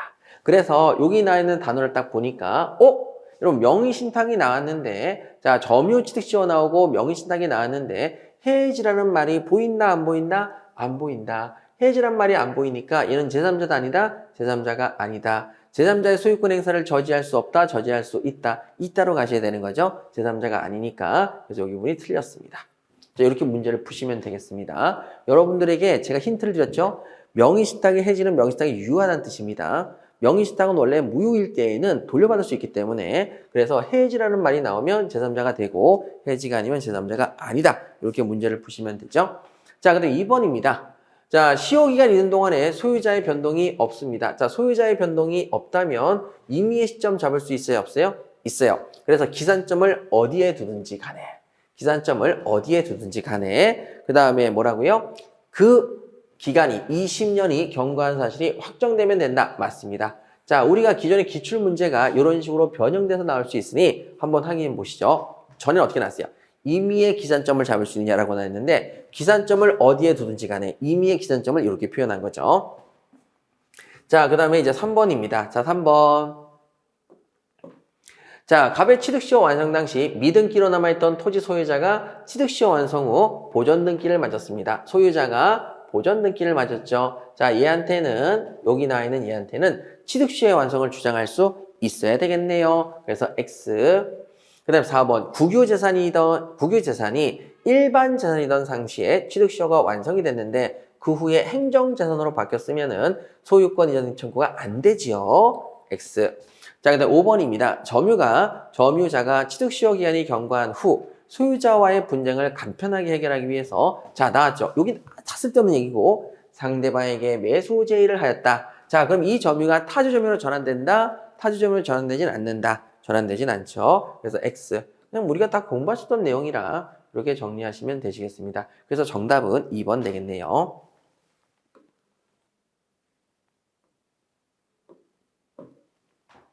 자, 다음에 이제 30번에 첨부 부분 들어가도록 할까요? 첨부. 자, 첨부 보시게 되면, 자, 보시면 거기 나와 있는 게 이거죠. 자, 첨부는 부합, 혼합, 가공, 전부 다 이제 첨부인데, 자, 먼저 1번 보시죠. 부동산의 부합은 동산만이 가능하다. 여러분, 동산만이 가능합니까? 동산만이 가능합니까? 부동산을 부합할 수도 있습니까? 부동산에 부합할 수도 있으니까, 부동산을 부합할 수도 있으니까, 동산만이 가능하다. X. 자, 아무 의미가 없고요. 자, 그냥 우리 나왔던 기출지문이기도 하고, 그래서 그냥 한번 보시면 되겠고, 뭐, 그렇게 어려운 게 아니죠. 자, 그 다음에 이제 2번이죠. 토지 소유자가 자신의 토지 위에 건물을 지었음에도 불구하고 등기하지 않은 채로 일정 기간 계속 점유하고 있는데, 자, 건물은 토지에 부합하냐? 다 앞에 쓸데없는 얘기고, 건물은 토지에 부합되었냐? 여러분, 건물은 토지에 부합해요? 부합하지 않아요? 부합하지 않죠. 서로 별개니까. 부합 X. 그냥 앞에 있는 건 다 쓸데없는 얘기예요. 자, 그 다음에 3번. 가공으로, 자, 가공을 하게 되면 원재료 소유자가 소유자인데, 걔가 가공했을 때 그 목적물의 가액이 현저히 다액, 즉, 가액의 증가가 원재료의 값보다 현저히 다액일 때, 삼성 핸드폰처럼 다액일 때에는 가공물의 소유권은 가공자의 소유란다. 맞네요. 그래서 이것이 3번이 맞는 지문이고, 자, 4번. 부합된 동산의 주종을 구별할 수 없을 때, 부합 당시에 가액이 큰 물건에 소유자가 단독 소유다. 공유죠. 그래서 큰 물건의 소유자가 아니라 공유. 자, 그 다음에 5번이죠. 적법한 권한 없이 타인 토지에 농작물을 경작했습니다. 자, 타인 토지 위에 농작물을 경작하면 자, 부합이 되나요? 경작자의 별도의 소유인가요? 경작자의 별도의 소유니까 부합의 법리에 따라 부합은 일어나지 않습니다. 그래서 옳은 지문은 3번이 되겠죠? 자, 여러분 여기 나와 있는 이 문제 이런 식으로 문제를 내게 되면 여러분들이 조금 당황하실 수 있으니 이 정도 보시면 되고요. 어려운 문제는 아니었습니다. 자, 31번 문제로 가도록 할게요. 자, 31번입니다. 31번 보시면 공동 소유에 관한 설명으로 옳지 않은 것은 이렇게 나와 있죠? 옳지 않습니다. 자, 그러면 여러분 우리 저랑 같이 한번 살펴보도록 하죠. 자, 공유물 분할 방법입니다. 공유물 분할 방법은 첫째 뭐에 의한다? 협의. 협의가 안 돼 있으면 뭐로 한다? 법원에 가서 재판상 분할로 하면 되고요. 2번 물건의 지분에 관해서 지분에 의하여 수인의 소유로 된 때에는 공유로 하느냐. 자, 총유나 합의도 있는데 왜 공유냐? 총유라는 해당되는 사안이 없고 합의라고 해당되는 사안이 없으니 가장 원칙적인 모습으로서 물건이 지분에 의해서 수인의 소유로 되면 원칙으로 뭐로 본다? 공유로 봅니다. 근데 모르면 점프하시는 거죠. 이런 조문은 시험에 나온 적이 없으니까. 자, 그럼 점프하셔서 그 다음 보십니다. 합의가 나왔습니다. 합의는 영업을 종료한다는 거죠. 그럼 영업을 언제 종료하죠? 영업을 종료한다고 얘기했을 때 조합체 해산. 그 다음에 합의물의 양도, 남한테 물건을 양도하면 영업이 종료되겠죠. 자, 이렇게 체크하시면 되시겠네요. 자, 그럼 이제 4번입니다. 자, 보시게 되면 소수지분 공유자는, 자, 소수지분 공유자죠. 과반수 지분의 공유자로부터 사용수익을 허락받은 점유자에 대해서 점유 배제를 청구할 수 있느냐. 여러분, 우리가 공부하셨죠?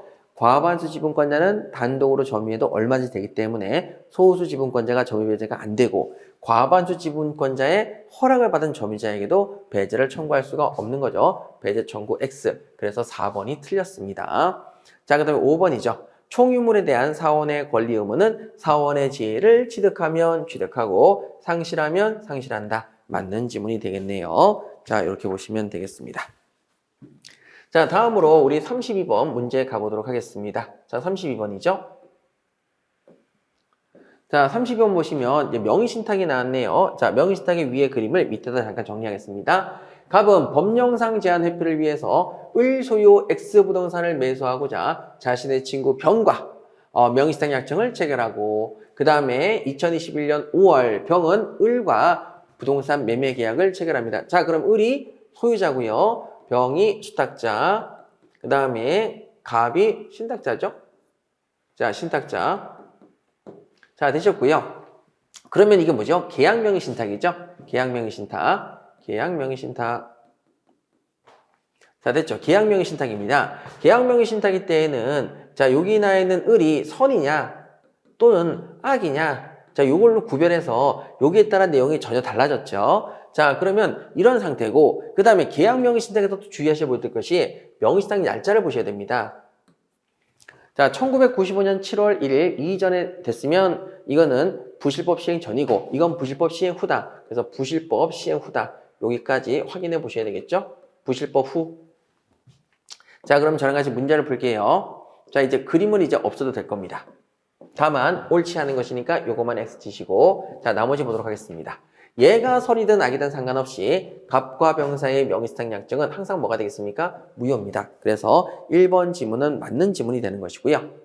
자, 그 다음에 2번 가도록 하죠. 을이 매매계약 체결 당시 명의신탁 약정이 있다는 사실을 알았다면 자, 얘가 악이라면 이제죠. 자, 악이라면 자, 악이라면 어떻게 된다 했죠? 여기 계약 무효, 등기도 무효. 명의신탁 약정을 아까 했으니까요. 여기는 얘가 소유자. 이렇게 된다 그랬죠. 자, 그러면 알았더라면 병은 X부동산의 소유권을 취득할 수 없느냐? 예, 취득할 수가 없습니다. 무효니까요. 취득할 수 없죠. 자, 됐고요. 취득할 수 없다. 이렇게 정리하시면 되겠습니다. 자, 그 다음에 3번이죠. 을이 매매계약 체결 당시 명의신탁 약정인 사실을 몰랐다. 이런 뭐라고요? 선이다. 선일 때에는 어떻게 된다고 그랬죠? 이 계약은 유효. 이렇게 등기도 유효. 얘가 소유자. 이 경우에도 이건 무효죠. 아까 1번에서 보셨으니까. 자, 그러면 그 후 명의신탁 약정 사실을 알게 되었다. 몰랐는데 그 후 명의상 약정 사실을 알게 되었습니다. 자, 그러면 얘가 처음에 몰랐는데 나중에 알게 됐다. 선의로 봐야 된다, 악의로 봐야 된다. 선의죠. 법률행위 시 선의. 그러면 병은 소유권을 취득하느냐? 병은 소유권을 취득하죠. 취득하니까 맞고요. 자, 그럼 4번입니다. 병이 X 부동산의 소유권을 취득한 경우 갑은 병에게 제공한 X 부동산의 매수자금 상당액을 부당이도로 반환을 청구하느냐. 자, 여기 매수자금 상당액을 부당이도로 반환을 청구할 수 있는 것은 바로 부실법 시행 이후죠. 부실법 시행 전이라면 부동산 자체를 반환하라고 할 것이고 맞네요. 그래서 매수자금 상당액이다. 맞고. 자, 그 다음에 5번이죠. X 부동산의 소유권을 유효하게 취득한 병이 명의상 약정 외에 적법한 원인에 의해서 갑 앞으로 X 부동산에 대한 소유권 등기를 마쳤다. 여러분, 자, 명의상 외에 적법한 원인에 의해서 갑 앞으로 소유권 등기를 마쳤다. 자, 그럼 이게 뭐죠? 실체관계에 부합한 등기. 돈 낸 놈이 등기를 가져가니까 실체관계에 부합한 등기죠. 따라서 소유권 이전은 유효죠. 무효가 아니라 유효다. 실체관계에 부합한 등기는 유효다. 그래서 여기 부분이 틀렸습니다. 자, 다음으로 33번에 여러분 지상권 한번 가보도록 할게요. 지상권에 관한 설명으로 옳지 않은 것은 이렇게 물어봤네요. 옳지 않은 것은 지상권이네요. 자, 약정 지상권이 존속 기간 중에 최단 기간인 30년 중이다. 그 기간 중에 지상물이 멸실되었다. 다시 지으면 되죠. 지상권은 소멸하지 않습니다. 맞고요. 그 다음에 약정 지상권의 지료에 관한 합의가 없습니다. 지료에 관한 합의가 없을 때 지료는 당사자의 청구에 의해서 법원이 이를 정하느냐라는 거죠. 여러분 여기서 자꾸 헷갈리시면 안 됩니다. 약정 지상권의 지료에 관한 합의가 없습니다. 자, 지료에 관한 합의가 없다면 줍니까 안 줍니까? 안 줍니다. 합의가 없다면 지료를 안 줍니다. 그런데 여러분 여기서 하나, 약정 지상권 말고 법률행위를 통한 지상권이 말고 법정 지상권이 나왔습니다. 그러면 지료에 관한 합의가 없을 때에는 그때는 법원이 이를 정한다. 이거 맞습니다. 이건 법정 지상권에서 나오는 내용입니다. 자, 이건 어디서 나온다고요? 법정 지상권. 요 문제는 여러분들이 쉽게 틀릴 수 있는 그런 문제가 되겠습니다. 아, 법정 지상권은 지료를 줘야 되니까 지료에 관한 합의가 없다면 법원에서 이를 정하는 게 맞고요. 약정 지상권은 지료에 관한 합의가 없으면 안 주는 게 원칙이죠. 안 줍니다. 자, 그렇게 해서 좀 확인해 주시고 이거 굉장히 심각할 정도로 헷갈리게 만드는 함정이었습니다. 자, 그 다음에 3번 가도록 하죠. 자, 지상권 설정자는 토지의 불법 점유자에 대해서 임료 상당의 손해배상을 청구할 수는 없다. 그럼 지상권 설정자니까 청구할 수가 없죠. 지상권자라면 청구할 수 있겠네요. 그 다음에 4번입니다. 지료 연체를 위한 이유로 한 지상권 소멸 청구에 의해서 지상권이 소멸합니다. 그러면 이때 지상권자가 지상물에 대한 매수를 행사할 수 있느냐? 에이, 당연히 없죠. 왜? 지료 연체를 이유로 지상권 소멸이 됐으니까 갱신 청구권이 없거든요. 따라서 여러분 이 경우에 지상물 매수를 행사할 수 없습니다. 자, 그 다음에 지상권자는 토지 소유자의 동의 없이도 마음대로 양도할 수 있음이 원칙이죠. 좋습니다. 이렇게 확인하시면 되겠고요. 자, 이제 34번 문제 가보도록 하겠습니다. 자, 34번 문제 여러분들 굉장히 어려움을 느끼실 수 있는 그러한 극악한 문제였죠. 자, 그러면 여기 34번 문제를 보시면서 저랑 같이 확인해 볼게요. 자, 이런 문제가 나왔을 때 여러분들이 굉장히 많이 틀립니다. 왜 그러냐? 자, 34번에 여기 부분을 항상 해결하지 않기 때문이죠. 자, 한번 보겠습니다. 자, 갑은 X 토지와 그 지상에 Y 건물을 소유하고 있다. 자, 그러면 여기 X 토지가 있고요. 갑, X 토지. 그 다음에 또 건물이 하나 있는데 요 갑의 건물이고요. 갑의 건물이고 Y 건물 이렇게 되어 있습니다. 그중 Y 건물을 을에게 매도합니다. 자, Y 건물을 을에게 매도한다. 을에게 매도해서 을 명의로 등기를 맞춰줍니다. 그 후 병은 을의 채권자가 신청한 강제 경매에 의해서 Y 건물의 소유권을 취득한다. 그래서 여기 있는 이 건물이 경매가 넘어와서 병이 자, 이 건물의 소유권을 취득했습니다. 경매로 낙찰을 받은 사람이 병이에요. 자, 그럼 을과 병의 각 소유권 취득에는 철거한다는 등의 조건이 없다. 이에 관한 설명으로 옳지 않은 것을 찾아라. 이렇게 되어 있습니다. 자, 그러면 여기서 딱 나오는 게 자, 1번. 병은 등기 없이 갑에게 관습상 법정 상권을 주장할 수 있느냐? 무슨 소리냐? 갑자기. 자, 그럼 여기 한번 볼게요. 자, 토지와 건물이 있습니다. 자, 토지와 건물이 있고 동일인 소유가 있습니다. 그런데 건물이 을에게 넘어갑니다. 그리고 소유권 등기를 넘겨줄 거죠. 자, 그러면 토지 소유자 누구? 갑. 건물 소유자 누구? 을. 됐죠? 그럼 이때 관습상의 법정권 성립해야 하네요. 성립합니다. 여기서부터 여러분 관습상의 법정권 성립했네 라고 찾으셔야 됩니다. 관습상 법정상권 성립. 그래서 을의 건물에 대해서 을은 관습상 법정상권이 있어서 갑의 토지를 사용할 수 있는 법정상권을 가지고 있게 되는 거죠. 그 상태에서 건물이 경매로 벽에게 넘어갔을 때, 자, 당연히 소유권은 등기 없이도 벽에게 넘어가는데 관습상의 법정상권도 같이 넘어가느냐라고 물어본 문제가 자 1번이 되겠습니다. 자, 됐죠? 그러면 병은 등기 없이 갑에게 관습상 법정상권을 주장할 수 있냐? 주장할 수 있습니다. 왜요? 경매였으니까. 경매니까 소유권도 등기 안 하고 소유권자가 되고 법정상권도 등기 안 해도 법정상권 주장할 수 있게 되는 거죠. 자, 다음. 갑은 병에 대해서 Y 건물의 철거 및 X 토지 인도를 청구할 수 있느냐? 여러분, 법정 지상권자에게 철거를 요구하거나 인도를 청구할 수도 없지요. 자, 그런데 원래는 여기서 이런 말씀 드렸죠? X 토지 인도를 청구할 수 없다가 아니라 X 토지 인도를 청구하더라도 병은 거기에 대해서 거절할 수 있다. 이렇게 가야 되는 게 맞는데 거기 말고 교수님들은 때에 따라서는 X 토지 인도를 청구할 수 없다라고도 시험에 낸다고 말씀을 드렸었죠.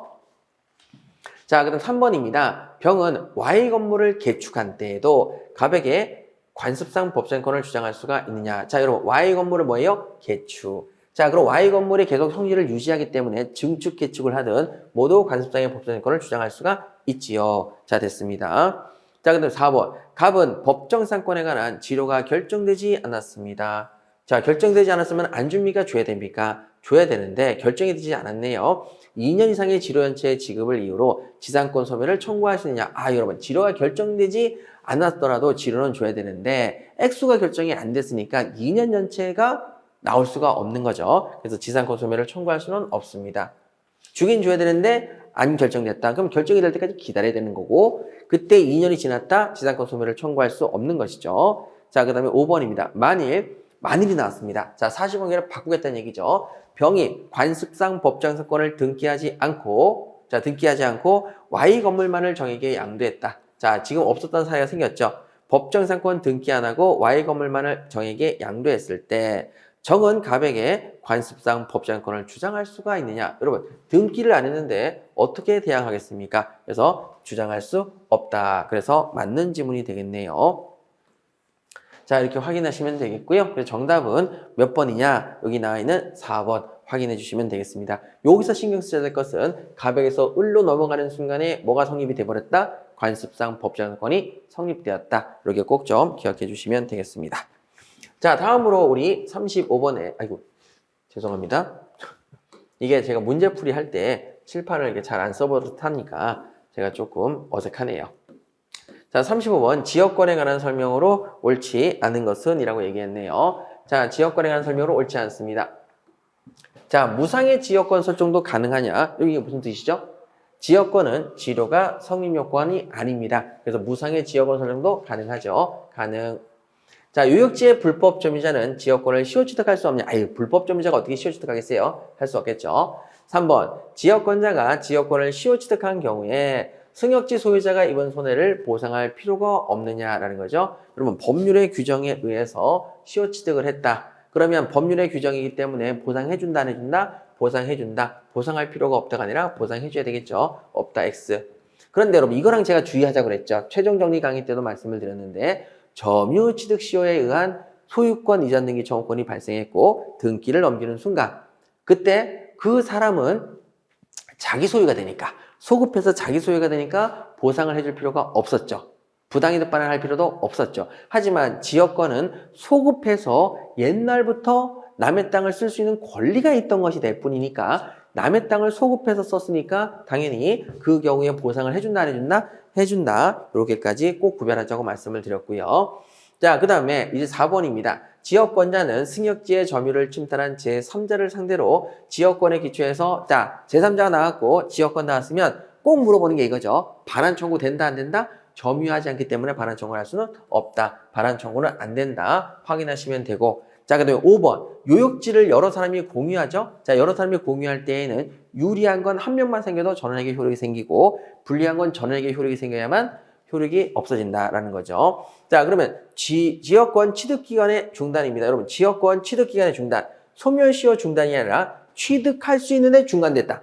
불리하죠? 분리. 그러면 모든 공유자에 대해서 그 사유가 발생하지 않으면 그때는 효력이 없다. 자, 이렇게 정리하시면 되는 거죠. 자, 그래서 35번 문제는 3번이 틀렸습니다. 자, 다음으로 36번 문제 가보도록 할게요. 자, 여러분 36번 문제 한번 보시죠. 자, 36번입니다.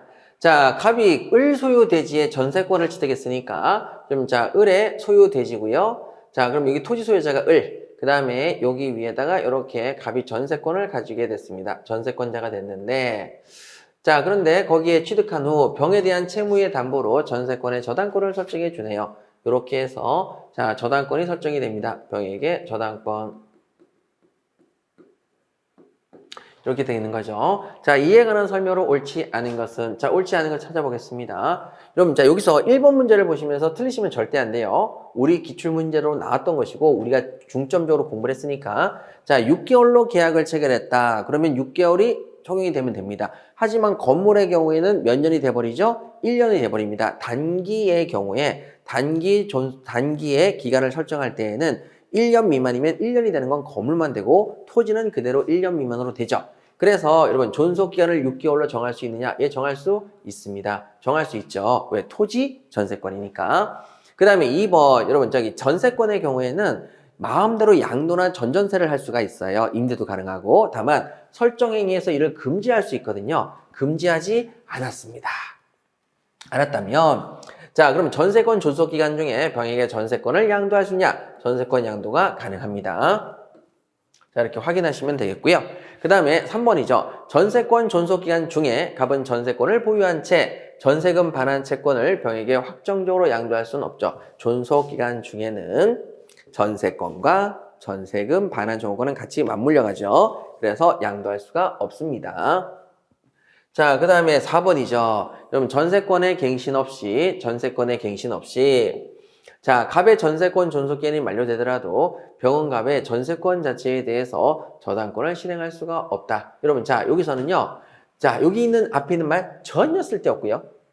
갑의 전세권 존속기간이 만료됐어요. 만료되면 자, 용익물권상 사라지고 용익물권에 설정되어 있던 저당권도 사라진다. 저당권을 실행할 수가 없지요. 자, 그래서 그 부분을 보셨던 내용이고요. 자, 그 다음에 5번 되겠습니다. 존속기간 만료로 갑의 전세권이 소멸했습니다. 자, 그러면 소멸했을 때, 자, 누구에게 전세권을 반환해야 되느냐? 을은 병에게, 자, 전세금을 반환해야 되느냐라고 물었습니다. 자, 병에게 반환합니까? 여러분, 을은 갑에게 반환합니까? 갑에게 반환하죠. 전속기간의 만료로 전세권이 소멸했으니, 용익물권성이 소멸했으니, 저당권도 사라졌는데, 뭘 병에게 합니까? 그래서, 뭘 병에게 반환합니까? 병에게 반환이 된다? X가 되는 거죠. 병이 아니라 누구한테 반환합니까? 갑에게 반환합니다. 자, 다음에 37번 문제. 자, 이제 유치권 한번 가보도록 할게요. 자, 유치권입니다. 유치권 보시게 되면 자, 먼저 위에 나와 있는 내용 볼게요. 갑은 을 소유의 X주택에 관한 공사대금 채권을 가진 자고요. 그 다음에 그 주택에 거주하면서 점유 사용하고 있습니다.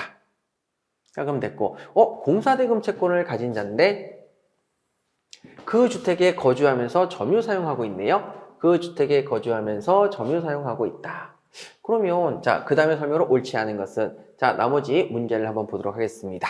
자, 그럼 이때 무슨 뜻인지 좀 두리뭉실하니까 기억 가보니까 갑이 자, 그럼 을 소유 주택을 갑이 이렇게 있는데 자, 뭐라고 돼 있냐면 갑이 X주택을 자신의 유치권 행사라고 이런 뭐라고요? 유치권 행사라고 대놓고 얘기를 했죠. 점유 사용했답니다. 이건 됩니다. 보존행위로서 주택은 점유 사용이 되거든요. 자, 갑은 을에 대해서 공사대금 채권의 소멸시효가 중단되지 않는다. 여러분, 자, 유치권 행사한다고 해서 물권 행사한다고 해서 채권의 소멸시효 중단된다, 중단되지 않는다. 중단되지 않습니다. 중단되지 않으니까 O 여기 가셔야 되겠죠? 자, 니은입니다. X주택에 경매 개시 결정에 기입 등기가 격리돼서 압류 효력이 발생한 후입니다. 자, 후에는 유치권을 주장할 수가 없죠. 유치권 주장할 수가 없습니다. 오케이. 이렇게 정리하시고요. 자, 그러면 여러분 이미 거기 나와 있는 이제 정답은 기억, 니은이 다 1번, 2번, 4번, 5번에 다 들어갔죠? 자, 그래서 1번, 1번 기억, 니은 들어갔고, 니은 들어갔고, 기억 들어갔고, 니은 들어갔고. 자, 그래서 정답은 몇 번이다? 3번이 되겠네요. 자, 그럼 3번 한번 볼게요. 자, 디귿하고 리을 보겠습니다. 갑이 유치권 행사 중에 X주택의 소유권이 병에게 양도됐을 때 갑은 병에 대해서 유치권을 행사할 수 없느냐? 그럼 유치권은 물건이니까 당연히 행사할 수 있죠. 없다 X.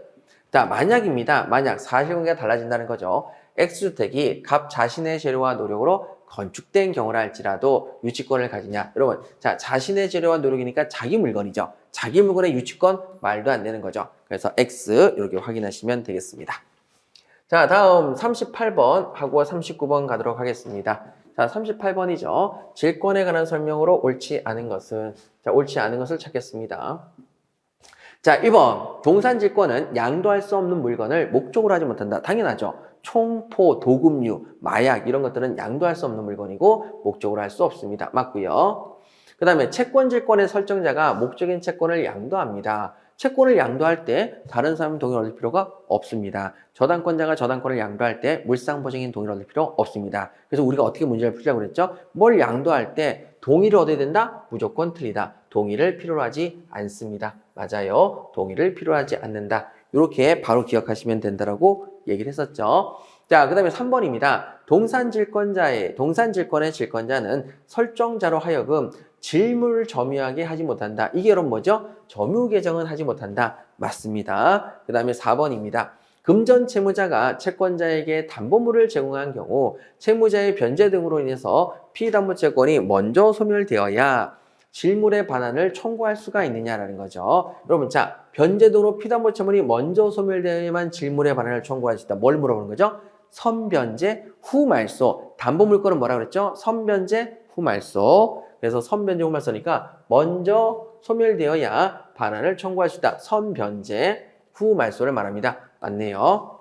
자, 그럼 5번 가시죠. 질권 설정자는 피담보채권 변제기 전의 약정으로 질권자에게 변제에 가름해서 질물의 소유권을 이전할 수 있다. 틀렸습니다. 전에는 안 되죠. 이걸 유질계약이라고 해서 유질계약은 금지입니다. 변제기 후에는 이런 약정을 할 수 있지만요. 그래서 틀린 것은 여러분 5번이 되겠습니다. 옳지 않은 것은 5번. 자, 이제 39번 저당권의 효력을 한번 가보도록 하겠습니다. 자, 민법상 저당권의 효력이 미치는 목적물 범위에 관한 설명으로 옳지 않은 것은, 자, 한번 찾아보도록 하죠.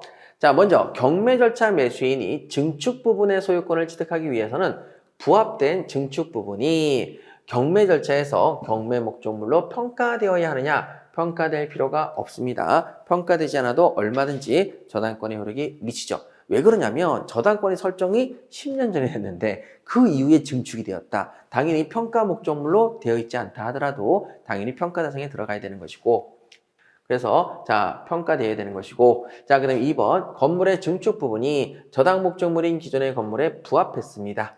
자, 부합했죠. 그러면 부합했을 때, 자, 그러면 특별한 사정이 없는 한 원칙적으로 저당권의 효력이 증축 부분에도 미치느냐? 당연히 증축 부분까지 미치죠. 자, 이걸 뭘 물어본 겁니까? 저당권 효력 전부터 증축돼 있든 부합돼 있든 증축돼 있든 저당권이 설정된 다음에 증축돼 있든 무조건 상관없이 거기까지 저당권의 효력이 미치죠. 어떤 물건이 저당권이 설정된 후에 저당 목적물의 종물이 됐습니다. 저당권이 설정된 후에 종물이 되었다. 자, 그럼 여기도 저당권의 효력이 미친다, 미친다? 미친다. 기존에 있던 종물이든 나중에 설정된 종물이든 전부 다 저당권의 효력이 미치죠. 미친다.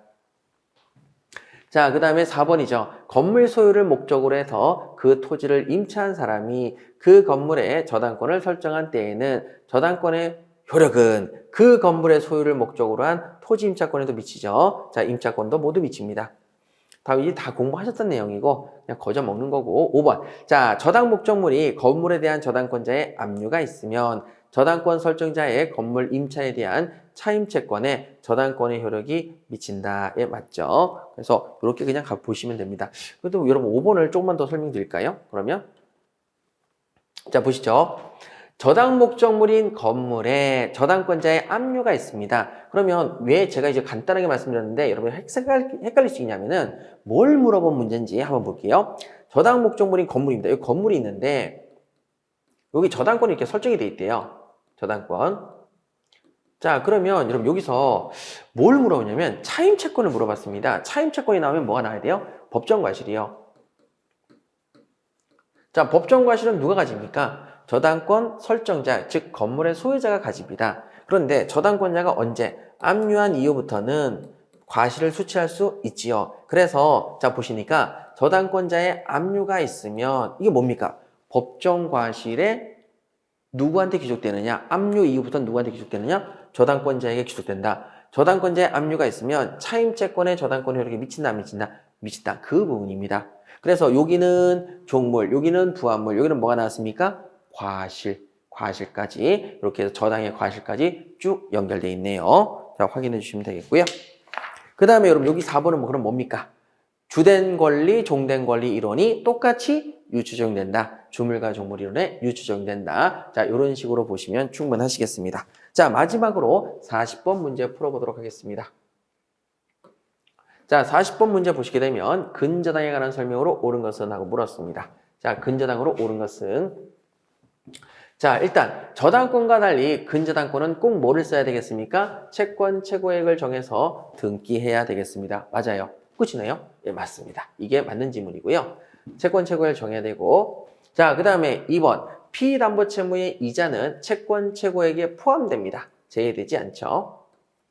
그 다음에 피담보채권의 확정 전에 발생한 원본 채권에 관해서 확정 이후에 발생하는 이자 그 다음에 뭐 손해배상 이런 것들은 당연히 범위에 포함되죠. 피담보채권 범위에 속하죠. 자, 그 다음에 여기서 주의하셔야 될 것은 확정 이후에 발생하는 원본 채권은 피담보채권의 범위에 속하지 않습니다. 자, 되셨고요. 그 다음에 4번 후순위 근저당권자가 경매를 신청했습니다. 그러면 선순위를 묻겠죠? 선순위의 경우는 언제 확정이 되죠? 경락대금 완납시. 그래서 경매 신청 시에 확정된다. X. 경락대금 완납시가 되겠습니다. 자, 5번 확정된 피담보채무액이 채권 최고액을 초과했습니다. 아이고 초과했네요. 그러면 이때 갚아야 될 사람을 묻겠죠. 채무자는 채권 최고액만 변제한다? 아니죠. 전액을 변제하고 근저당권의 말소를 청구할 수 있겠네요. 그래서 정답은 1번이 되겠습니다. 자, 이렇게 해서 여러분 물권법까지 해설을 모두 마쳤는데요. 지금 시험 문제를 보시게 되면 여러분들이 몰라서 푸는 문제보다 못 푼 문제보다는 문장 내용을 바꿨을 때 이것이 무엇을 뜻하는지를 잘 파악하지 못하는 경우가 있을 수 있을 겁니다. 그래서 여러분들께서 그런 부분의 문장을 읽으면서 조금씩 이해해 나가는 그런 소중한 시간을 가졌으면 좋겠고요. 자, 모의고사를 보신 다음에 꼭 다시 한번 복습을 안 하시는 분들이 계시는데 푸신 다음에 뭐를 틀렸는지 어디를 틀렸는지 틀린 지문만 문제를 전체 다 읽지 마시고 틀린 지문만 꼭 확인하셔서 자신의 요약서나 이런 데다가 추가해 주시면 되시겠습니다. 자, 여기 나와 있는 문제는 될 수 있으면 2024년도 변리사 기출문제랑 중복되지 않게끔 하려고 했고요. 2024년 변리사 기출문제는 제 유튜브에 올려놨으니 그것까지 보시면서 참조하시면 굉장히 좋으실 것 같습니다. 자, 여러분 굉장히 수고 많으셨고요. 여러분들 마지막까지 최선을 다해 주시고 모두 합격하시길 기원드립니다. 여러분 수고하셨습니다.